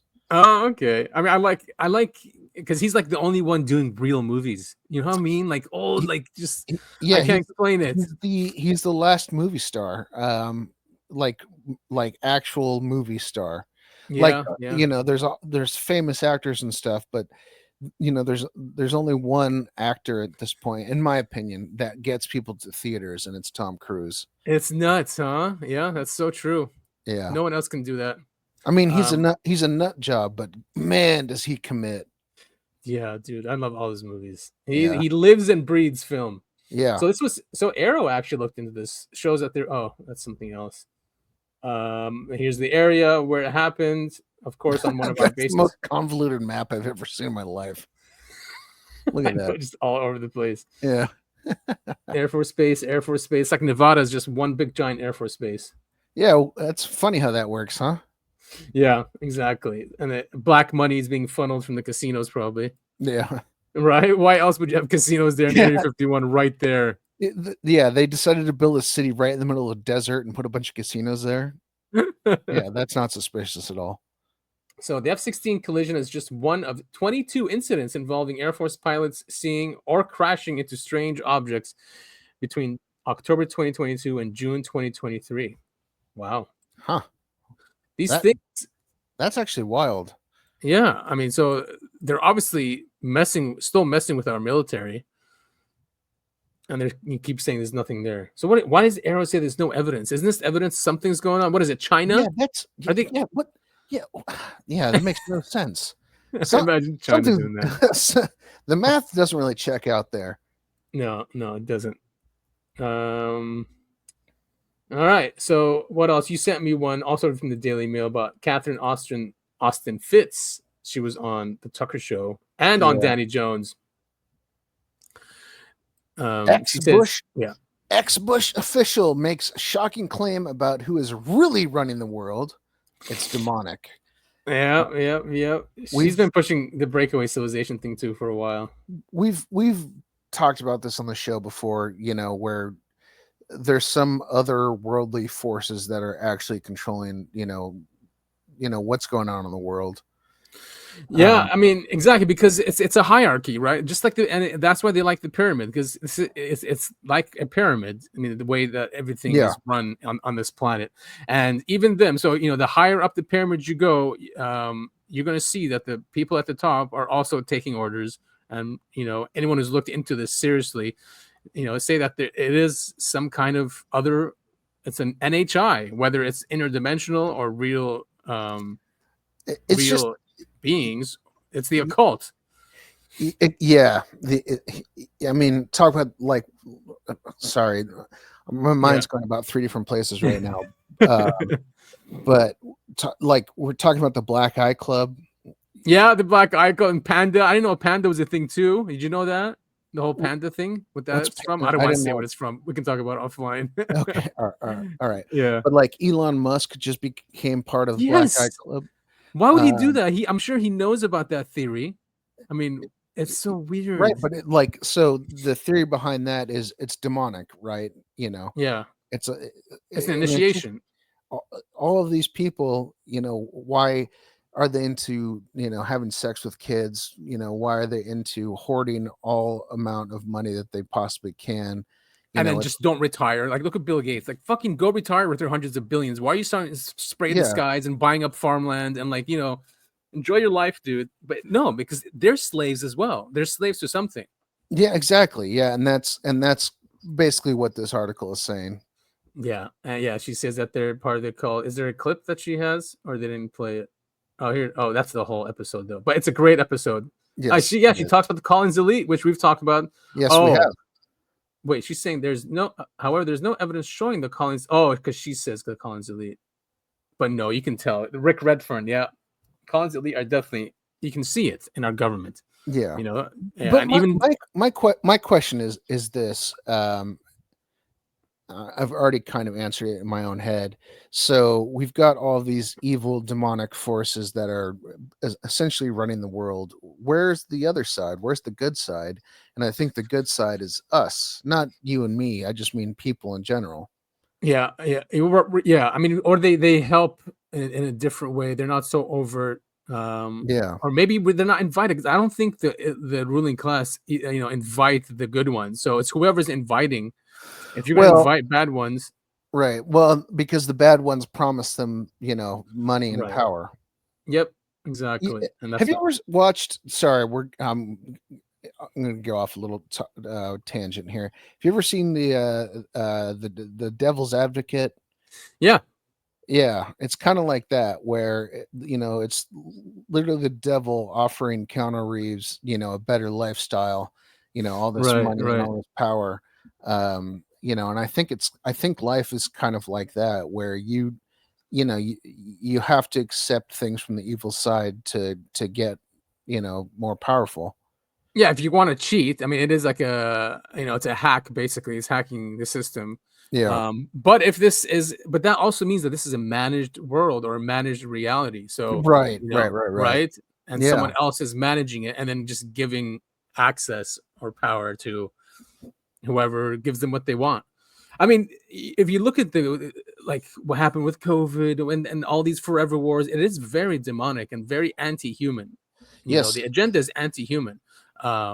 Even when it comes to their plans with AI, she talks about that also, with digital money, CBDCs. She talks about how they want to control everything you do, make your money expire, or say if you say anti-government things on social media, that your car won't be able to leave your neighborhood, for example.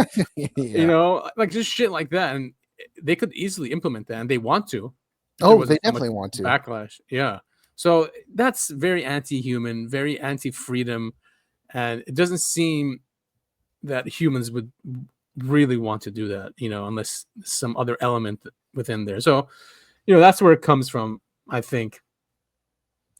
But yeah, I mean, and this is, not to get the podcast canceled or to get us black flagged by the CIA, but I mean, this is where, the thought of revolution and overthrowing the government comes from. I mean, it's stuff like this. I mean, it's just, this is what makes people so upset, and this is what makes people sick of our leaders. They're terrible. So Catherine Austin Fitts is an investment banker, so she knows about financing. So before she was appointed in the Bush administration, she was an investment banker, and she says she went in there and she wanted to look at all the accounts of when they put her in HUD. She was undersecretary of HUD, and she said she couldn't, they never even cared if the books balanced or anything like that. So when she got, and she was the government sued her for 11 years, and she won at the end. I forget what it's about. I think it was maybe information that she was disclosing, but. So she found $21 trillion missing in unaccounted funds was diverted to covert projects between 1998 and 2015. Look at one of the things I've looked at in the process of looking at where all this money is going is the underground bases, city infrastructure, and transportation systems that has been built. Dude, that's one of the things. That's one of the things that actually, I don't know how to do a deep dive on that, because you can't research it. Not really. There's underground bases all over the world, and they have all these transportation systems. Yes, bullet plane and trains. I mean, yeah, and you can't find any research on it. It's insane. I mean, I guess we could find interviews of some of the whistleblowers that came out. I forget his name now. He lost his hand or his arm in a fight with aliens. Supposedly, he's very famous. Very famous. Yeah. There's him. But I think the Washington Post did a really long article on just the black budget and what has been built publicly, and just shows you how massive it is. Massive what the infrastructure around the country they've done. And she says that we're financing a breakaway civilization, basically, that this one has been left behind. And Matthew Brown says something like that too, right? We have been left behind. Yeah. If everyone's saying, look at China, they're so advanced, because they show us how advanced they are. Our advancement is all underground and probably in space, which is sad. It really is. It really is. So yeah, I mean, and it'll help them survive in near extinction. Yeah, when there's a nuclear war that breaks out, they'll all be safe. We won't. Exactly, and that's why they don't care. That's why they can warmonger and provoke Russia. Did you hear today that this morning or something, the Ukrainians just bombed 40 aircraft? Yeah. I did read about that. Yeah. Dude, that's going to be bad what Russia does. They're not going to just take it. 40, oh no, they blew up 40 aircraft, which is like a third. So yeah. So I read that. So 40 aircraft is like a third of Russia's arsenal. Which is surprising, right? I'm curious. So my first thought when reading that article was how honest, that is. Oh, is yeah, I don't think it is. Just propaganda, or is that real? Yeah, I mean, that's two different stories. Right. If it really is 40, you're right. Russia is going to retaliate, and it's going to be bad. If it's not true, then Russia's of course not going to do anything, because who cares? It's like what was that story when the war between Ukraine and Russia was first happening?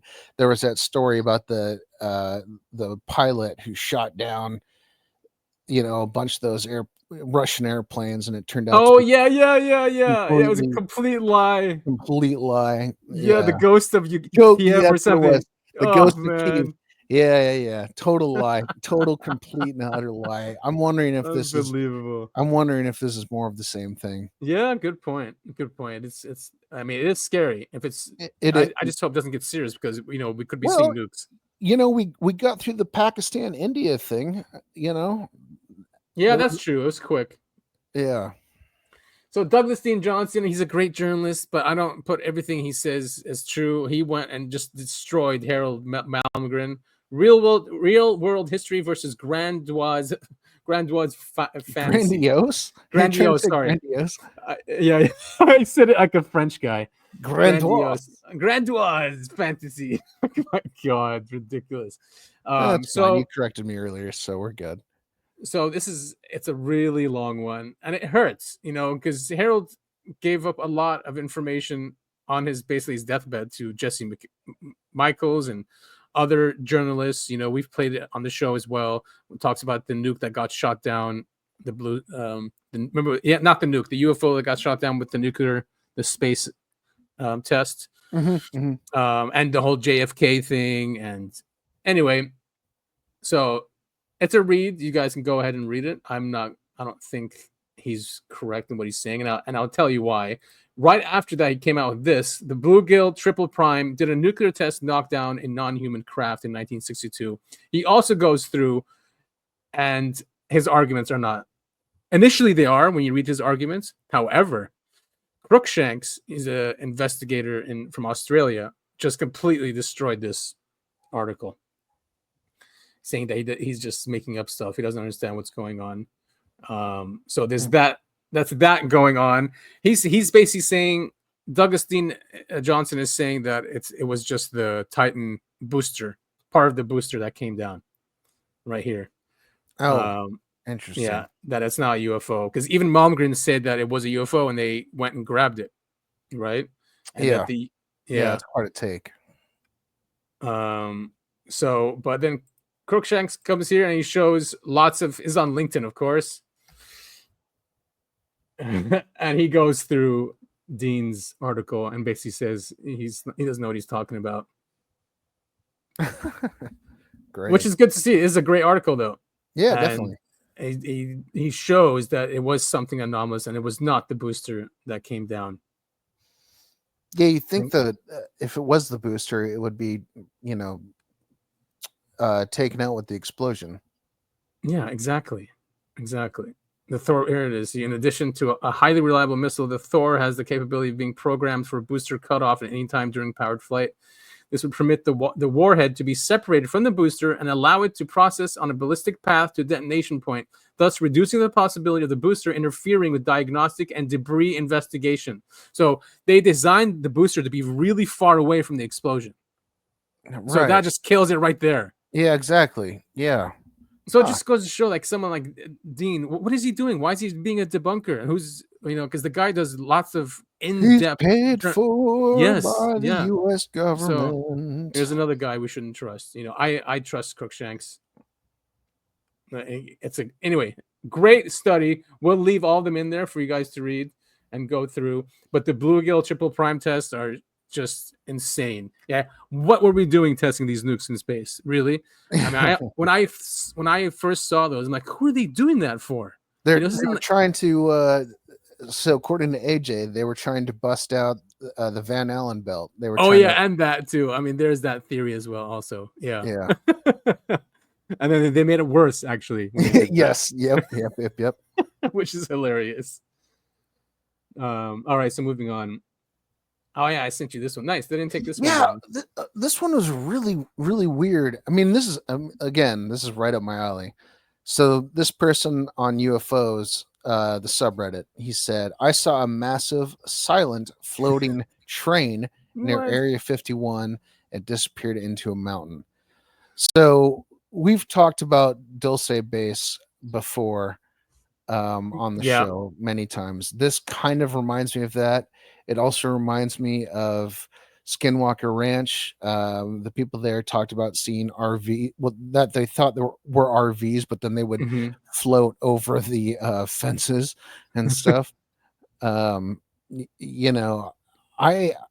don't even know how to begin to explain this. Yeah, I mean, do you think it could be a mirage? When you're in the desert and it's really hot from far away, could it be that kind of thing where I don't it's know? not clear? This guy seems like okay. So time somewhere between 3 and 5 p.m. Location near Tempe Mountain in the same valley as Rachel, Nevada. I've never posted something like this before. I want to know if anyone has seen something like this. This happened in the summer of 2023. I live in a tiny town near Area 51, literally the closest town to a Rachel. I was working at the gas station here at the time, and I was sitting in a chair outside, and I saw something weird. It looked like a train, but not like any train I've ever seen. It was made up of 2 identical windowless metallic cars, shiny, iridescent, and massive. The thing was moving up over 100 miles per hour. Absolutely. How do you know that? Yeah, I was going to say, how would you know that? You can't clock, whatever, it doesn't matter. And despite its size, it made no sound at all. The only evidence that it was affecting the physical world, that the cloud of dust, there was a cloud of dust being kicked up behind it. It didn't roll or glide. It hovered like a magnet train. What I remember the most is that it had a red and blue light on the exact front of it, like a police car that's about to pull you over. It disappeared into the side of a mountain. There was no tunnel, nothing, just rock, but it looked like it had gone into a tunnel. He wanted to keep it to himself, but it sounded too bizarre. It is really bizarre. It is really bizarre. They left us behind, man. It's like they're that's why they don't care if this system collapses, because they have like a new system that's ready already, like a new civilization that's already been built. And collapses. I would go even more wooey than that. What if this is something from another dimension that, for whatever reason, this person was able to see just for this second? I mean, there's a lot of weird shit that happens out there. It could be why they chose that area. Maybe they, it's like Skinwalker in a way. Yeah, like I have this theory about the universe, and I think I've talked about it on the show before, where the universe is really thin in certain places. Oh yeah. The veil exactly is not very solid. I think AJ, even the Wi-Fi, has covered did an episode about where people in a city would end up somewhere else, or in a different time, even a different era, right? Yeah, I just think in some places the universe is it's thinner than in other places, and for whatever reason, maybe you're drunk or on mushrooms or LSD, or maybe you're stone cold sober. There's, for whatever reason, you get a glimpse into this other dimension or this other world that is right there up against us that we can't normally see. Yeah. Maybe that's what UFOs are. Maybe that's what Bigfoot is. Maybe that's what ghosts are. I mean, that's what ghosts are. Yeah, people say Bigfoot as well. Yeah, because they'll see him, but then he won't. He'll just be gone. Yeah. I don't know. Again, that's really wooey wooey, but yeah, it is. We like the wooey wooey. I do. I certainly do. Now this thing, I don't know what's going on with this sphere, this Buga sphere in Colombia. This is a weird one. This has been in the news for like a month now. This sphere that landed in Colombia, and they've done tests on it. I've seen people who have posted pictures of the thing in the air where supposedly the dots match up, or I mean the design matches up. Yeah, okay, those are the dots I'm talking about. Yeah, and then like the dots are maybe a constellation. I can't remember what they're made out of fiber optics. They said too. Yeah, which is human. So I mean, maybe this is some. I mean, okay, some sort of drone. Yeah, that we don't know about. But so. Just for our listeners who don't know, it was said to have been zigzagging through the skies in an unconventional flying pattern. It is on video, and then it does land on in the video. The UFO sphere was reportedly recovered shortly after landing in March. It has since been analyzed by scientists who have now revealed their groundbreaking research on the extraterrestrial item. They discovered that it featured 3 layers of metal-like material and 18 microspheres inside, which surrounded a central nucleus. Yeah, really bizarre stuff.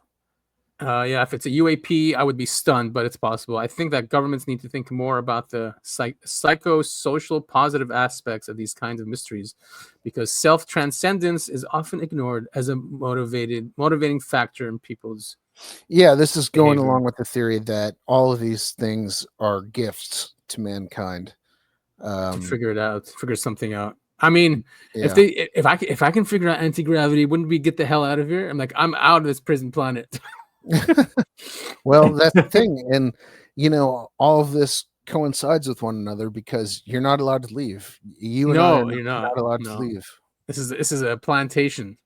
Yeah, a wealth and money plantation. I mean, maybe that's the whole point. These aliens, they keep trying to go. We want to free you. We want to, give you the technology to get out of this prison.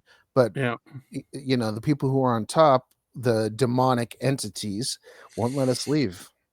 Yeah, we're too profitable. I mean, if you do sit at the top of this civilization here, I mean, could you just imagine look what they did with COVID when they shut down the entire planet? They shut it down. I had a friend of mine who was in India. You know how loud India is, right? I mean, it's insane how loud it is, right? With traffic and people and just even like horse carriages and just bikes, and it's insane. And I remember when the lockdowns happened, he called and he's like, "Look, man," and it was a WhatsApp call, and he showed me outside, and it was nothing, just quiet. Could you imagine that the power you must have to be able to do that to the entire planet? Yeah, seriously. So it's scary when you think about the power that's behind this.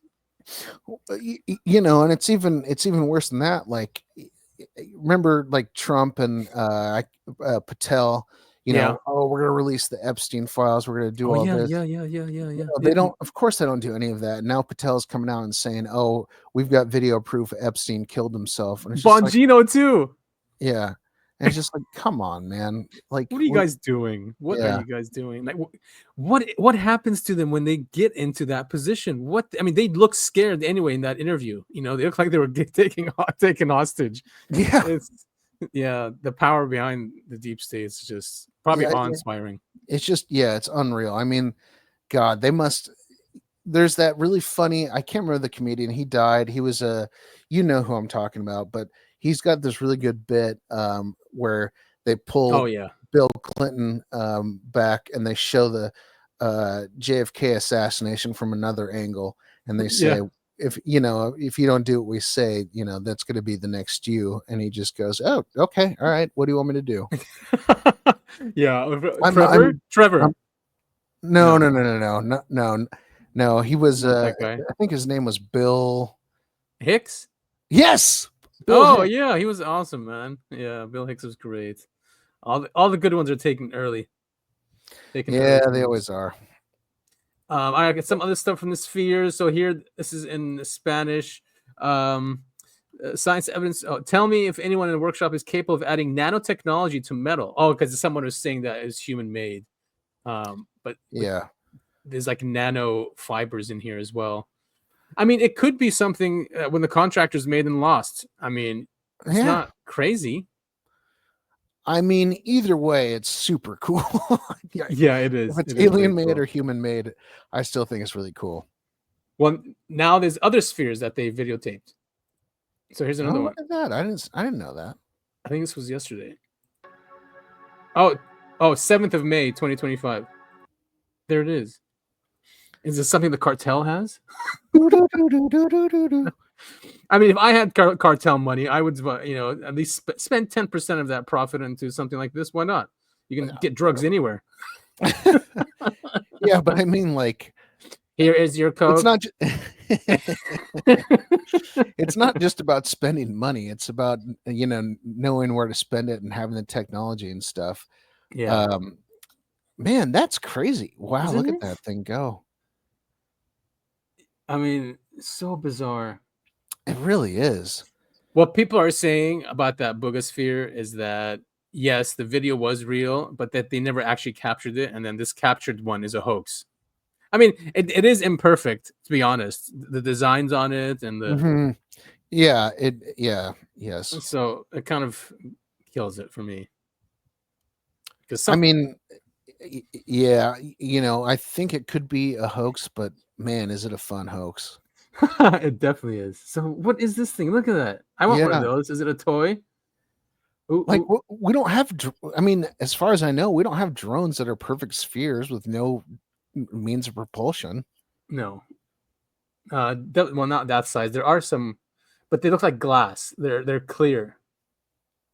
And this is not a balloon. Yeah, no. You know what it is? It's the planet Venus. Yeah, it looks just like this. It looks exactly the same size as it is in the sky. Yeah, it's planet Venus. Is it the same video? Oh, it's just why Colombia? Why Colombia? Colombia. I mean, they've been going through a flap for a while now. Yeah, they have. We've shown a lot of videos from Colombia. Yes, we have. Yeah, I mean, hard to tell with AI these days, unfortunately. Yeah, isn't that the truth? Oh, there's the portholes. So they're saying it's the same thing. Mm-hmm. Interesting. Could this be from an older civilization that I don't know? Now they've lost power, so they're coming down. Man, I don't even know how to speculate about this. This is just weird to me. It's great. It is great. And even Era has said that these things are real, they're everywhere, and they're mysterious. The orbs. So this is what would be called a Foo Fighter back in the day. Yeah. Buzzing our airplanes. Yeah, and I'm wondering if this is the same kind of technology. New spheres, new song. Oh, great. Everyone's doing that.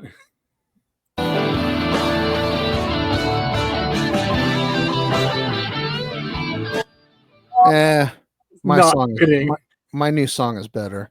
And that's not fitting at all. No, it's not. It should be spacey. You got to make it X-Files music. Exactly. Yeah.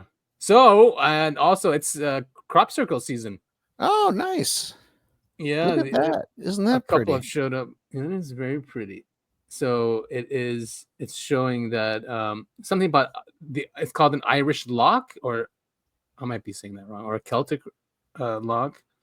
So I honestly, I wouldn't know. Now, usually squares means like Earth or the physical world, but that looks like it's like we were just talking about, like it's a prison planet. that's what I'm It seeing with does. that. It does look like the square is, entrapped in whatever you want to call those around it. Yeah. So where was this? This was in Sutton, Veney, England. The word Sutton. Weren't there Yep. the family? Weren't the Sutton family? Yes. Yep. Oh God, Man, we gotta stop. Oh the man. synchronicities are crazy. So, England, I think AJ was sorry. I keep referring back to the Rogan episode, but yeah, and here's the famous one about the crop circles that may or may not be real or not. Right. Yeah. Hard to say. But all of the crop circles happen in a same region in England. Yes, they do, and the same season. Usually around this time is when it comes out, like springtime. Yeah. When these things come out, and also England has look at these, like some of the big ones are insane, especially like you can't do those overnight, and there's no footprints going there. That's the thing is, people have talked about they're flying in planes. They fly over, some place in England, and then when they fly back a couple hours later, there's a crop circle there. Yeah. That one's not that impressive. But it's huge. Oh wait, what's up with the rock music going? Everyone's that in the rock. one's cool. I like that one a lot. Yeah. Oh, look at that. Weird. Yeah, I just don't know how you'd pull that. That one's really cool too. Wow, look at that. And this one's huge. Yeah, I mean these are the sizes of like football fields. Yeah. And that's a cool one. Yeah. And they make it like it's 3D. Yeah, I mean, You know it's what I mean? crazy stuff. Roswell, New Mexico. Oh, So that was a rock that was found. It looks like. yeah. Oh So they wow. found this. Oh no, please no. And then there's another one that came out a week after that, and that's another crop circle has appeared, coincidence or communication. Oh wow. Yeah. Look at So that. people are saying that it's like, who was that? Jordan Crowder. He said something that he's reading it as how to be set free or something. So it goes along with the prison planet one, and this one is like setting free. So someone's trying to tell us something Yeah. that cares. Oh, here's the video. Is this how they did it? No, I think how it looks like on the ground. So the real ones, when you can tell when a real one is the plants are intertwined, right, in like a vortex and not Yeah. pushed down. That's how you can tell. Seriously, all of our listeners, I beg you to go watch the AJ and Rogan episode. They talk about all of this and how the crop circles can't really be debunked. Yeah, he said that. He goes, I went in there to debunk it like I always do. He said, but I couldn't debunk this one. Yeah, because the guys that said they were doing it, they went out with boards and ropes, and they couldn't make anything that was even close to this pristine. Right. Yeah. Crazy stuff. It is crazy Very stuff. interesting. Very, very interesting. I really love that video of the two orbs flying over the field as it's being crop circled. Oh yeah, this one. It's the one at the very beginning of the video. I don't know how true it is, but I want to believe, man. This Look at one, that. right? Yeah, that's that one exactly. Whoa. I mean, what are they saying? They're only saying the guy had experience with visual effects or something, right? Yeah, I mean, That's what they're saying. so the whole thing is this came out in like the 90s or 90s, yeah, 93. Yeah, and CGI was not that great at the time, and this was an amateur, not a professional guy. Yeah, you need a budget for that. It's not like today where you just do a prompt. You don't, this is like you need equipment and like. Yeah, but something that AJ brought up, and it's the question that I have all the time is why was the camera filming this? Yeah, yeah, and that's always the question. Yeah. There's If there's That a camera one. there, it's being filmed for something. Look at this one that's coming up. This is my favorite one. This thing is huge. I think it's like 5 It's football fields. oh shit! What's it called? What are the Fibonacci? Oh, Fibonacci? No, Well, it's maybe? definitely Vortex. This is Vortex, and maybe they're Yeah. just trying to tell us how to. No, what's the Those- fractals? Fractals. Oh, fractals. Yes, this is totally a fractal. Yeah. 2001. Very cool. But yeah, they're all in England. I just watched Signs I think it was last weekend, or Such a cool movie. such a great movie. Yeah, he's hit and miss, but when he gets it, Oh he does yeah. a good job. Oh, look at this one. 3 point. I mean, some of them are probably human, Yeah. which is fine. That's what we do. We like to muddy the waters. Muddy the waddles. I'm sorry, I got a speech impediment today. No, it's fine, man. I can't read. You've got a speech impediment. It's Blah, all blah, good, blah. man. Oh, so SCU study identifies the evolving patterns of activity by unidentified anomalous phenomena. SCU is great because they actually produce journals, technical journals on data. Oh shit, what happened? So here it is, a new peer-reviewed study by the Scientific Coalition for UAP Studies of unidentified anomalous phenomena, UAP activities between 1945 and 1975 shows a shift towards nighttime activities. It suggests possible human behavior studies by the UAP. Oh wow. Yeah. Key findings of the study. Initial atomic weapons focus. UAP activities show a consistent interest in key developments and deployments in military atomic warfare facilities. Yeah. They showed early interest in radioactive materials plants, the atomic weapons assembly facilities, and the atomic weapons stockpile sites in the late 1940s. Well, I mean, yeah. People who've we're been paying becoming a threat. attention know that already. Yeah, and we were becoming a threat to them, and the planet maybe. Yeah, there's something Yeah. about radioactive energy. They're interested in our interest in it. And I don't think it's just nukes. I think it's the breakthroughs in science and technology that comes from research into nuclear research, right? There's So- it's got to be, man. This goes back to my thin universe theory, but it's got to be about breaking through to the universe next door. Or whatever. Right. That's And I bet my yeah. theory. Yeah, and that makes sense, especially if they're interdimensional or something. If the nukes are probably not just exploding here. There's an effect happening somewhere else. Something. Yeah, exactly. You're splitting the atom. You're fusing. It's fusion. It's not a joke, obviously.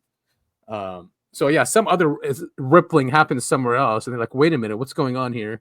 Let's go see what these guys are doing." In later years, they showed interest in the intercontinental ballistic missiles (ICBM) and other atomic deployment sites. The most notable of these incidents, was 1967 Maelstrom.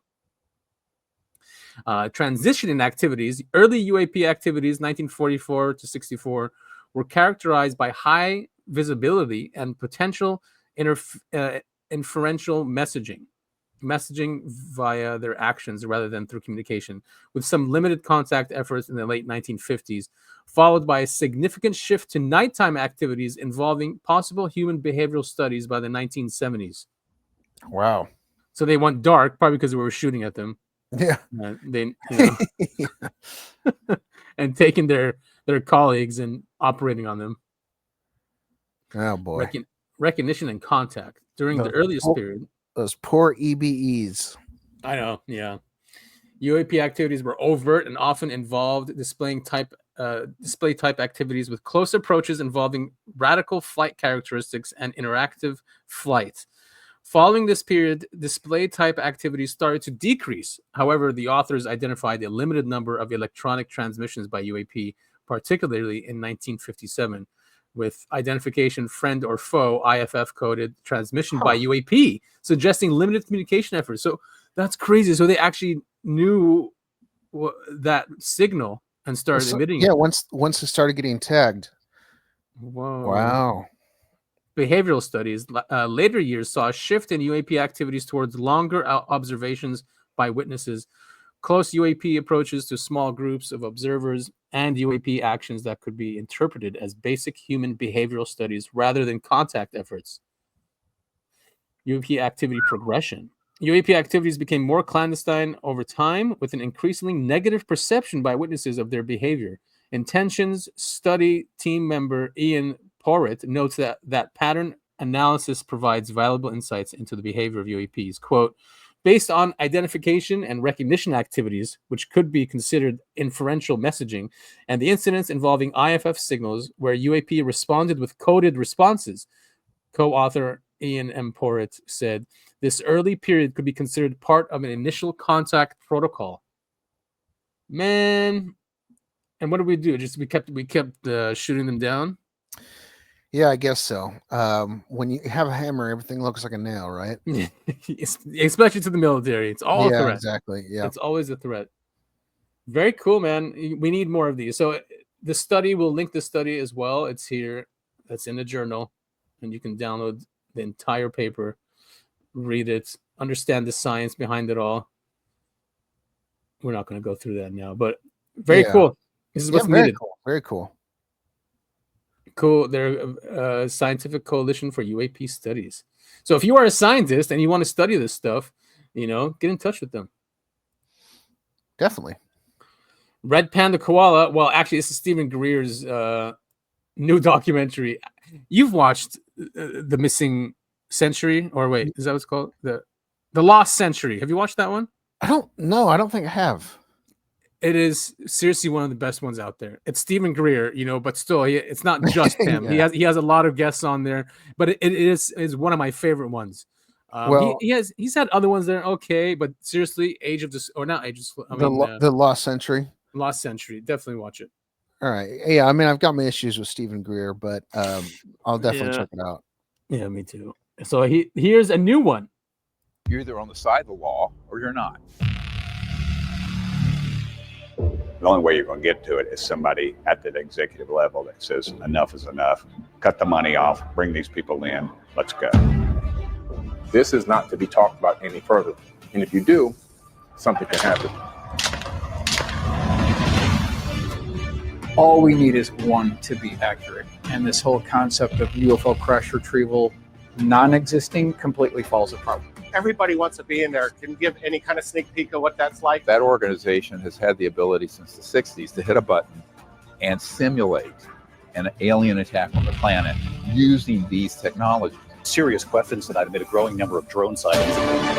How do you set up a believable false flag and an operation that looks like it's alien when it isn't? So when it happens, they're not shocked. They're not stunned. They can say, oh, we knew this was going to happen. Which is potentially the most dangerous, where they're talking about, quote unquote, catastrophic disclosure. They put it into secrecy. They deny, and then they shut the people up. And the president doesn't know about. That is an existential threat to humanity.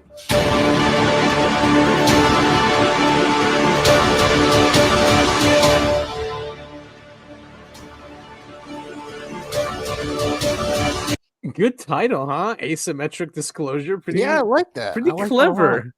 Very clever. So that's basically saying, yeah, a false flag is, be careful of a false flag. Just blue beam kind of thing. It's infuriating that this is even a scenario that we may or may not be a part of. You know what I mean? Yeah, I mean, what's his name? A false flag alien attack. Could you imagine, dude? Oh. Coulter's even saying that it was very vague, but he's like, all these insiders are telling him we're on borrowed time, and that by 2027 something really is happening, is going to happen, and then you have Corbell saying that as well, right? They're saying they're going to tell you it's a craft that's heading to Earth in 2027, and it's a lie. Well, I do like that they're pushing the timeline back every year. 2012 first, right, and then 2025, and then 2026. Yeah. Well, who said 2026? Oh, Bledsoe said 2026. Yeah. And I'm sure you heard of this. You know, it's going to cost us $800 billion. Well, Mr. President, add this to the long and growing list of promises made and promises kept. Ultimately, this right here, the Golden Dome for America, is game changer. It's a generational investment in the security of America. President, you said we're going to secure our southern border and get 100% operational control after the previous administration allowed an invasion of people into our country. President Reagan 40 years ago cast the vision for it. The technology wasn't there. Now it is, and you're following through to say we will protect the homeland from cruise missiles, ballistic missiles, hypersonic missiles, drones, whether they're conventional or nuclear. It's not lost on me, sir, also that you had the vision to start the Space Force, and here we are when the others said we didn't need it. Here we are in the Oval Office with one of the leaders of the Space Force in General Gutlein leading the charge on putting in place a game-changing Golden Dome for America. So, sir, it's an honor to be a part of this bold initiative. We're going to get to work on it. We have been since you signed that executive order on January 27th. We've been fast forward on this.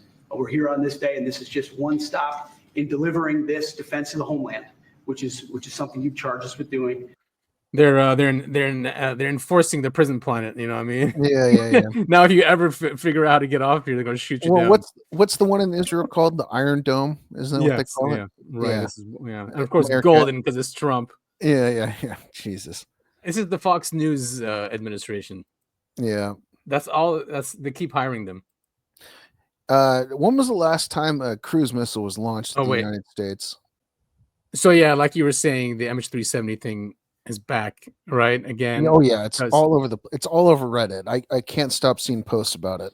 Yeah, and because I don't know if we talked about this last show, is that now they've finally found the satellite, quote unquote, video that came out was actually something called Gorgon Stare, and they've matched it. Oh yeah, we did play. We played Professor Simon talking about it, where there's different frame rates and stuff like that. So of course the debunkers are out saying how fake it is, and you know what's the other argument? The other argument is that those pictures were placed onto that website after the fact to make it look like they were stock images. Right. Yeah. Now, would we put it past the national security state to do that? No. I mean, of course not. It's not crazy. So yeah. So this guy, he is on YouTube as well. Here, let's just play. I'm seeing a lot of people just kind of talking garbage, and the uninformed are eating it up. Now, we're going to be looking at a debunking video of these MH370 videos. I'm going to be talking about why it just doesn't make sense.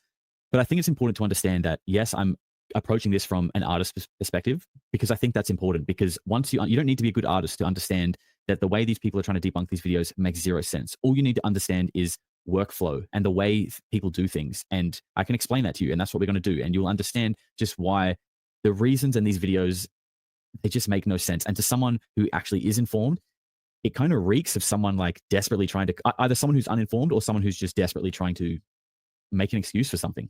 I want to say that, like, anyone who isn't like a trained visual effects artist or hasn't done anything like this before, you're not stupid or silly for seeing this and finding it convincing. Like, I totally get that. And I'm not trying to knock anyone who has seen this kind of stuff and has thought, oh, it must be fake, because I get it. I want to try and run you through what it's like as an artist who was allegedly just making a make-believe video of a plane being zapped in their bedroom for a bit of fun, right? First of all, when you go online to get an asset and you go to download a free asset of an explosion that you need to include in your project, you're going to find an asset that suits, and you're going to grab it. You're going to put it in your project. You might do a little bit of color grading. You might do a little bit of compositing in terms of making it blend into your scene a little bit better. But there is absolutely no reason to go in and composite only one frame of the effect. Remember, there's a whole, let's go back. Look at how many frames are in this thing. This is the whole shockwave effect. That whole effect goes far longer than the MH370 zap. So not only that, they've gotten their effect, they've gotten the little part that they want, they've then composited a single frame for no reason. For no reason. Because remember, the compositor who allegedly did this, they're not trying to copy anything. They don't have a video of a plane being zapped they're trying to mimic. If you did, if an artist was given a reference and been told, we want you to make a video or a picture that looks like this, then you could understand having to maybe go in on the finer details and do weird compositing to try and get it to match up. That would make sense. But that's not what this is. That's what this person is doing to this. He's manipulating this to make it match up a reference photo. But you would never, ever do those kind of completely random and obscure changes to a stock effect for a fun project that essentially had no meaning. What you're seeing there is not evidence that this is that. What you're seeing there is a creative and skilled compositor finding an asset that is similar and using compositing skills to match a reference. If you are just making a project with no reference, because remember, before all this, planes didn't get teleported out the sky. Okay, there was no video of this to reference it off. Therefore, that obscure, minute, meticulous compositing that needs to be done to match it on only one frame wouldn't ever be required. There would be nothing that would prompt you to do that. If it was warping across the whole animation, if we applied those effects, the little warps and bends and twists, and then overlaid the whole animation over the whole animation, I could maybe buy into that a little bit more, and I could maybe begin to understand that. But the fact that it's a single frame, where are the other frames? How did they make the other frames? What did they do with the other frames? You don't just go in and randomly composite on one frame. You just don't do that. Now, guys, I'll say I'm not completely shut off to these videos being hoaxed, by the way, okay? But I'm just looking at it from a visual effects perspective, which is what I know.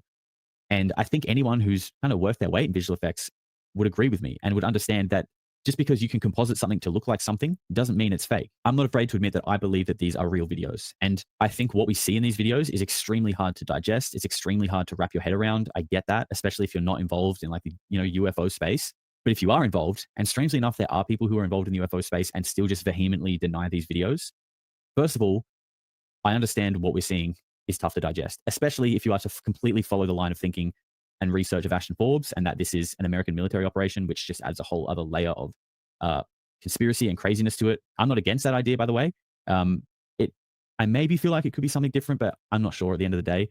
But what I am sure of is that when I see these videos and understand the methodology that would have had to have gone into, like the thought process that would have had to have gone into making these, it makes less sense. Okay, that makes less sense than if you were to maybe follow the line of thinking that the United States probably has a lot of secret technology, probably reverse engineered UFOs, likely has mastered gravity, potentially since the 50s and 60s. We're in 2025 now, 1993. Ben Rich from the Skunk Works was saying we can do anything you see in Star Wars or Star Trek. Exactly. He is correct. So Yeah. it's just hard. It's a hard pill to swallow if those are real, Yeah, no, absolutely. I mean, it's I've seen terrifying. a lot of people. If these are 100% legitimate, videos and pictures, I mean, it is really, really scary stuff. Because what the hell, you know what I mean? Yeah, and it could, if we always ask, like, how come these people get put into positions of power and then just don't do what they told us they would do? It's because, could you imagine the power behind this? Something like this, like pull off.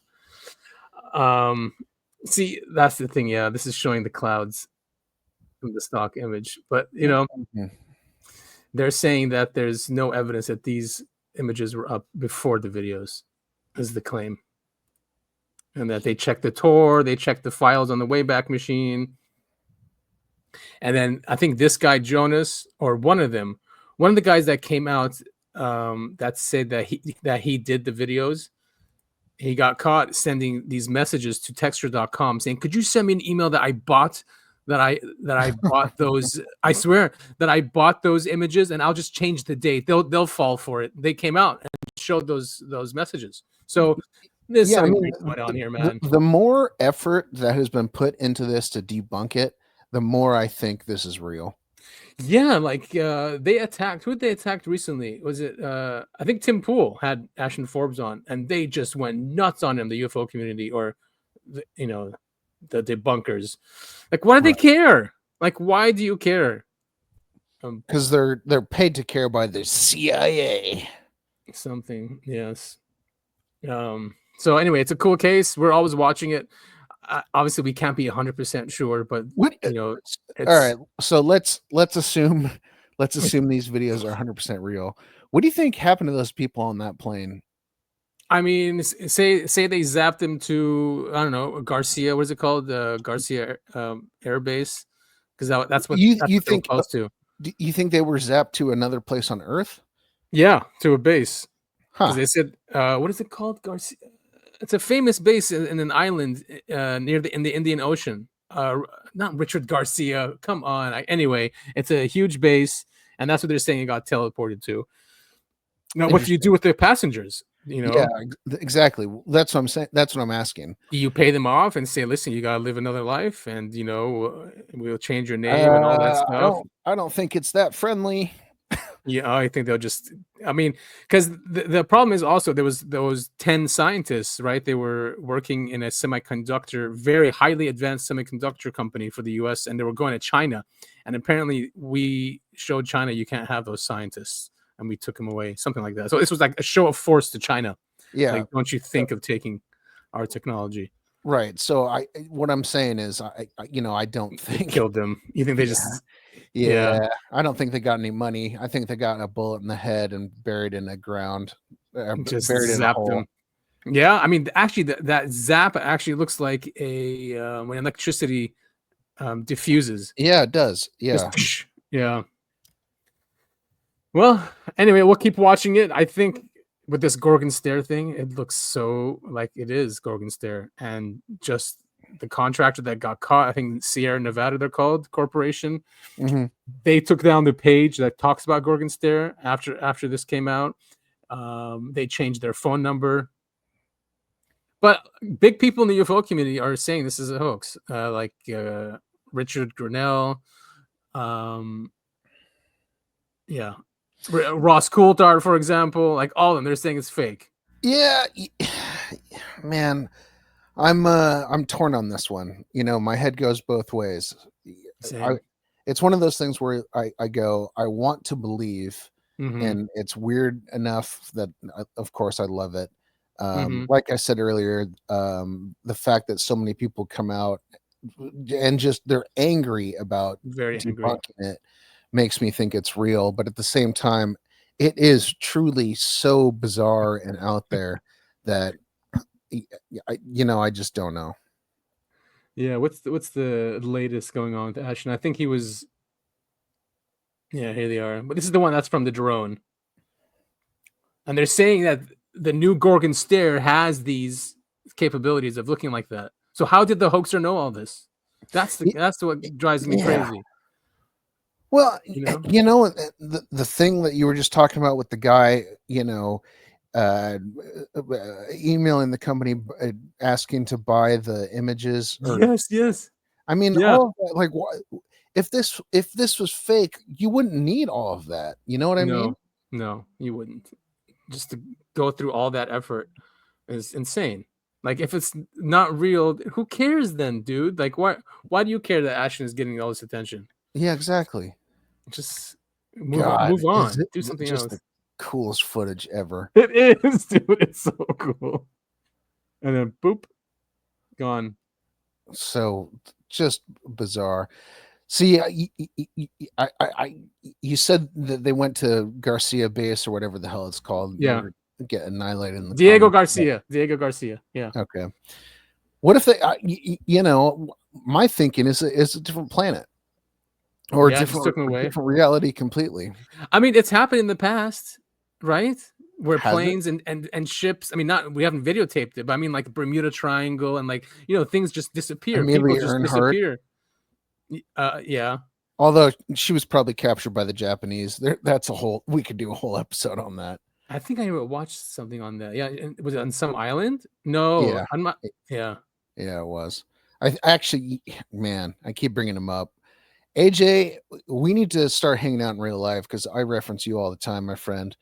But I think he did an episode on Amelia Earhart, and I think he talked because there's allegedly pictures of her and her plane, like on a Japanese cruiser, like they captured her. Holy shit! Boom, gone. It's probably how they brought down the towers. And that's the thing too. It's like it's not like it's not believable. Right. That's the thing. Like, yeah, they do have the technology, and they would do something like this. Yes, they would. So NVIDIA are calling it the NVLink spine. It moves more data than the traffic of the entire internet per second. What? Yeah. So imagine you could put that into a robot. Could you imagine? Like that'll be the spine of the robot. I'm really scared now. Okay. This is the NVLink spine. 2 miles of cables, 5,000 cables structured. all coaxed, it impedance matched, and it connects all 72 GPUs to all of the other 72 GPUs across this network called NVLink switch. 130 terabytes per second of bandwidth across the NVLink spine. So just put in perspective, the peak traffic of the entire internet, is 900 terabits per second. Divide that by 8.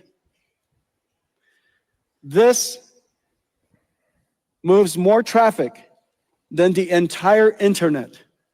This is It's so scary. Dude, seriously. I mean, this combined with AI, I mean, this is Skynet. Yes, This yes. is the Terminator movies. I mean, we're building a super being. Yeah. Oh my You know? God. That's crazy. I mean, Yeah, it's this moving. is- It's moving so fast too. Yeah. Well, I hope the robots kill me quickly. I don't want to suffer. All right, where else are we at? Oh yeah, we had the. We're gonna have to go through that. There was the Free Palestine guy. Was that So- did that stay on Reddit? Oh yeah, no, but there was the assassination that happened. in DC. Oh! I thought you were Everyone's talking saying about false the flag. UFC Oh yeah, I have that queued up. Okay. Oh, here it is. Actually, I had it queued up after those. This is hilarious. There's an MMA fighter fighting some Israeli.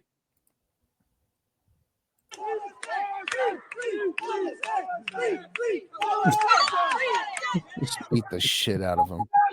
Oh my God.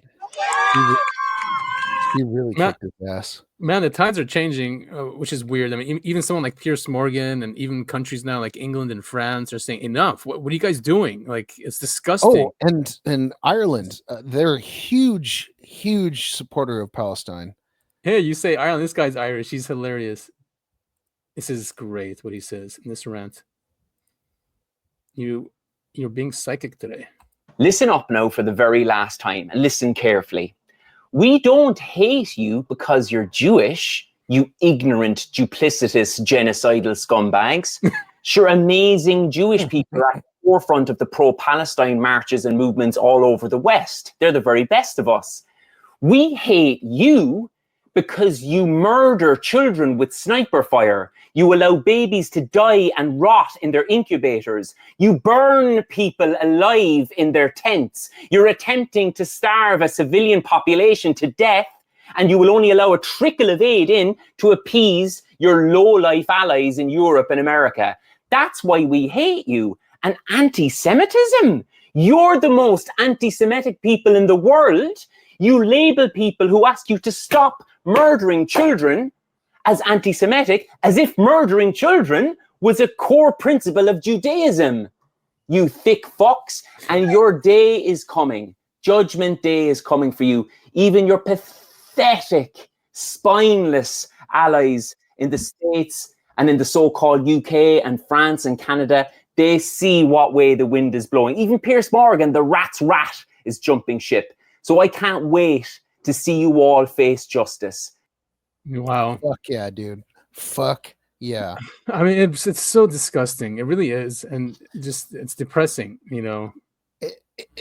It absolutely is. But the fact that people like this guy and people and countries all over the world, they're starting to see what the state of Israel is like. Yeah, they've had enough. I mean, I don't know if we can stop it though. I mean, it's the people who run the planet. I mean, if you know who want that part of they want Syria too, and Lebanon, and like, you know, who's going to stop them? Who? Well, yeah, no, I totally agree with you, and I understand what you're saying. But the fact that, like, for instance, Trump is starting to turn on Israel. Yeah, the fact that all these governments around the world are starting to turn on Israel. It's heartwarming in a way, but yeah, I mean, it feels like it's too little, too late because exactly, yeah, it feels like it's too late. It feels like, well, God, we are so getting canceled. Well, even Massey came out and he said that we need to stop the funding of Israel because he goes, it's gone on for too long.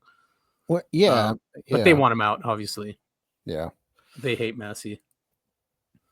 Well, some lighthearted stuff we can end with. You sent me this. It's an AI movie. Yeah, I mean, yeah. Hollywood's going out of business here real soon. It is. Yep. So this is all made from AI, and it's what is it? It's humans or the visitors. Humans react to alien visitors. Yeah. Actually, it's kind of depressing, but it just I sent this to you because, well, first of all, I love sci-fi. Second of all, it just shows how far AI has come. Yeah, I mean, anyone can this really is- make a movie now and videos, Yeah, and this is unreal. I mean, this feels like a Hollywood movie. maybe we can make a movie out of Oh. the case that we covered today. How cool would that be? All right, so watch. Panic is spreading worldwide tonight as the arrival of the unidentified vessels triggers states of emergency across every continent. They're here! They have come for us! They're gonna kill us! Don't look at me like that. I paid for this cheese. Also, does it matter? We're all gonna be dead anyway. Attention. By order of the National Emergency Act, martial law is now in effect. All civilians must remain indoors. I'm telling you, it's just a hologram. Government cooked this up to keep us inside. Imagine they come in peace. No lasers from the sky. Imagine they come in peace, just hovering in the sky. To everyone struggling out there, stay strong. We're all in this together. Stay grounded, stay human, lead with love. Did you add sugar? Okay, guys, I snuck past the military and I'm literally under the alien ship right now. If this gets 1 million likes, I'll go beyond the fence. All right, folks, time for the Meet Aliens TikTok challenge. Light it, genius! Oh my God! They are definitely here for us. Anyway, you can learn more by buying my brand new online course, Learn How to Channel with Aliens. In breaking news, governments worldwide are voting to choose the smartest person on Earth to represent humanity and make first contact with the alien vessels. Pop entertainer Glitzy Vondrax has officially nominated herself to represent humanity in first contact with the alien vessels. Entertainer Glitzy Vondrax cited her brief suborbital space flight and, quote, totally eye-opening experience as qualifications for the role. Honestly, I feel like this is my moment. I've been mentally preparing to meet aliens ever since I did my trip to space. Oh my God. World War III continues tonight following the global failure to agree on a single representative to contact the alien vessels. Negotiations collapsed 6 months ago as nations refused to back down from nominating their own candidates. I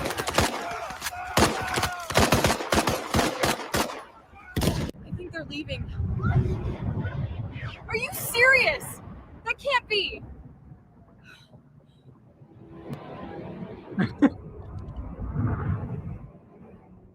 Yeah, they're like, screw this place. They're gone! The ship's gone! We made it! This is insane, man.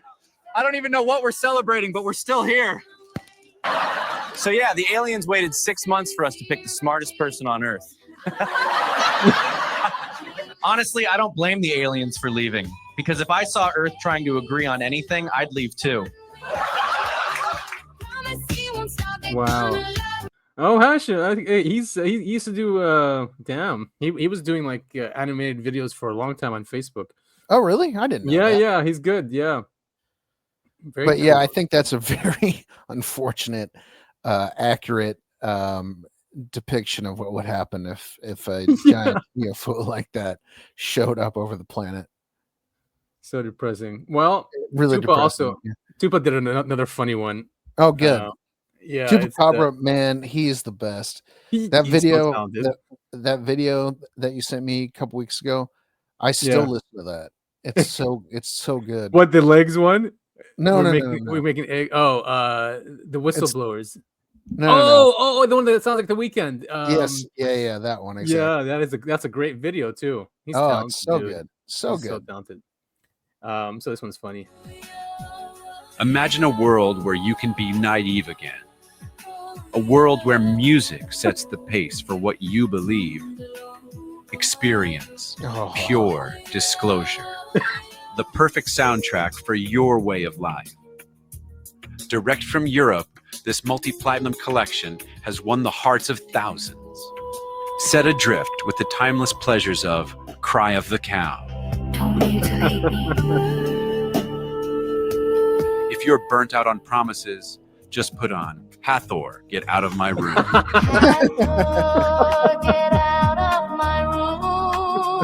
That feeling of naivete comes rushing back with hits like Return to Rendlesham. Return to Rendlesham. Fall in love with disclosure all over again. Calm out.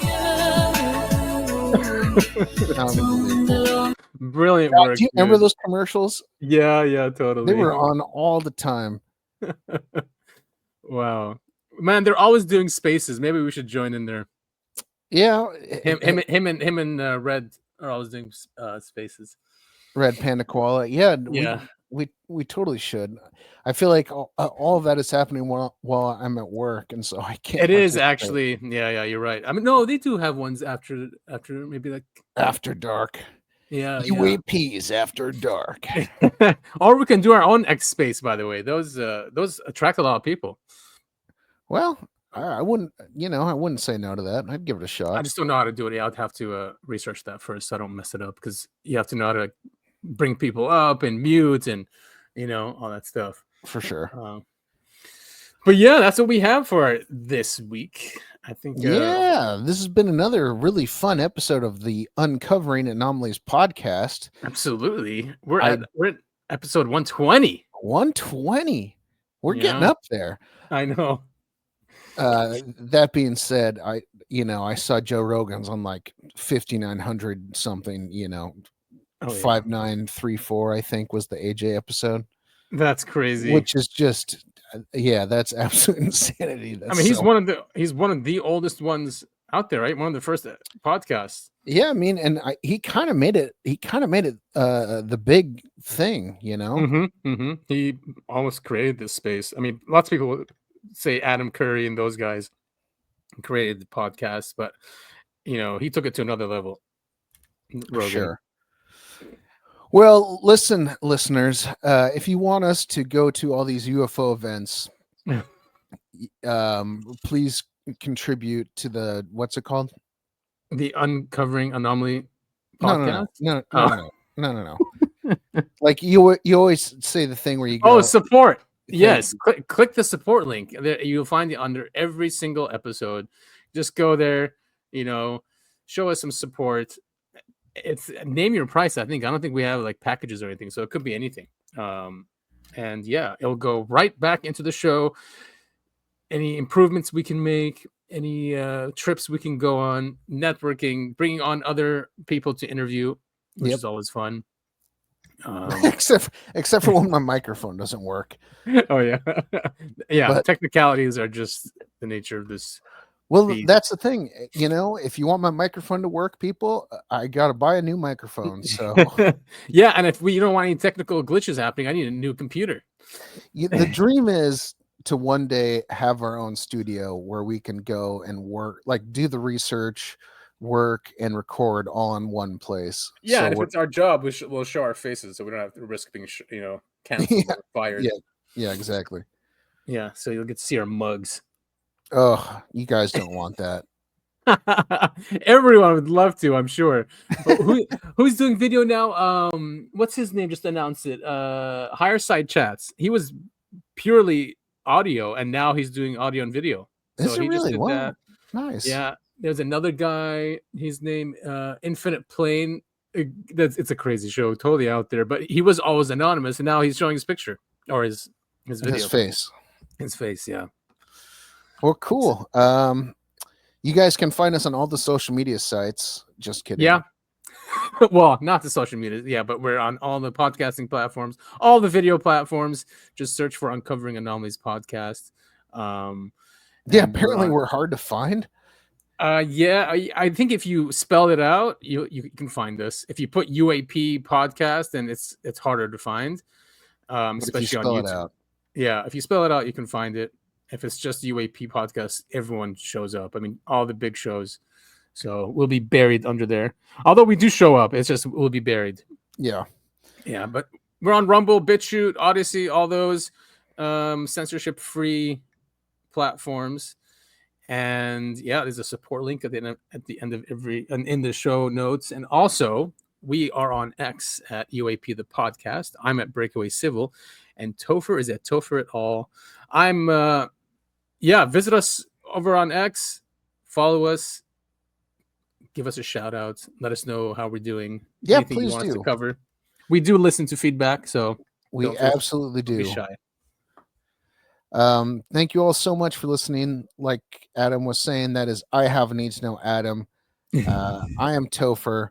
This has been the Uncovering Anomalies podcast, and we will see you all next week. Yes, next week, 121. We're getting up there.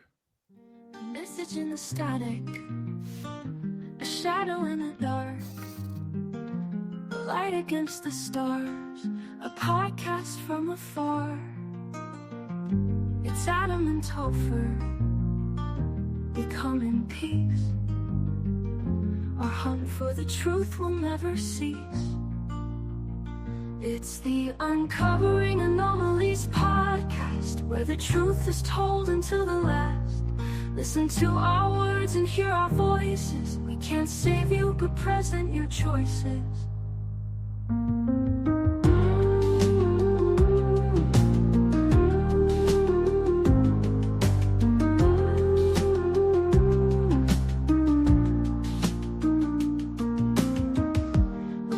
In the static, a shadow in the dark, a light against the stars, a podcast from afar. It's Adam and Topher. We come in peace. Our hunt for the truth will never cease.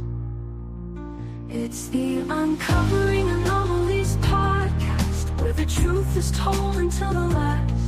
Listen to our words and hear our voices. We can't save you, but present your choices. We can't save you, but present your choices. We can't save your choices. We can't save you, present your choices. Present your choices. We can't save you.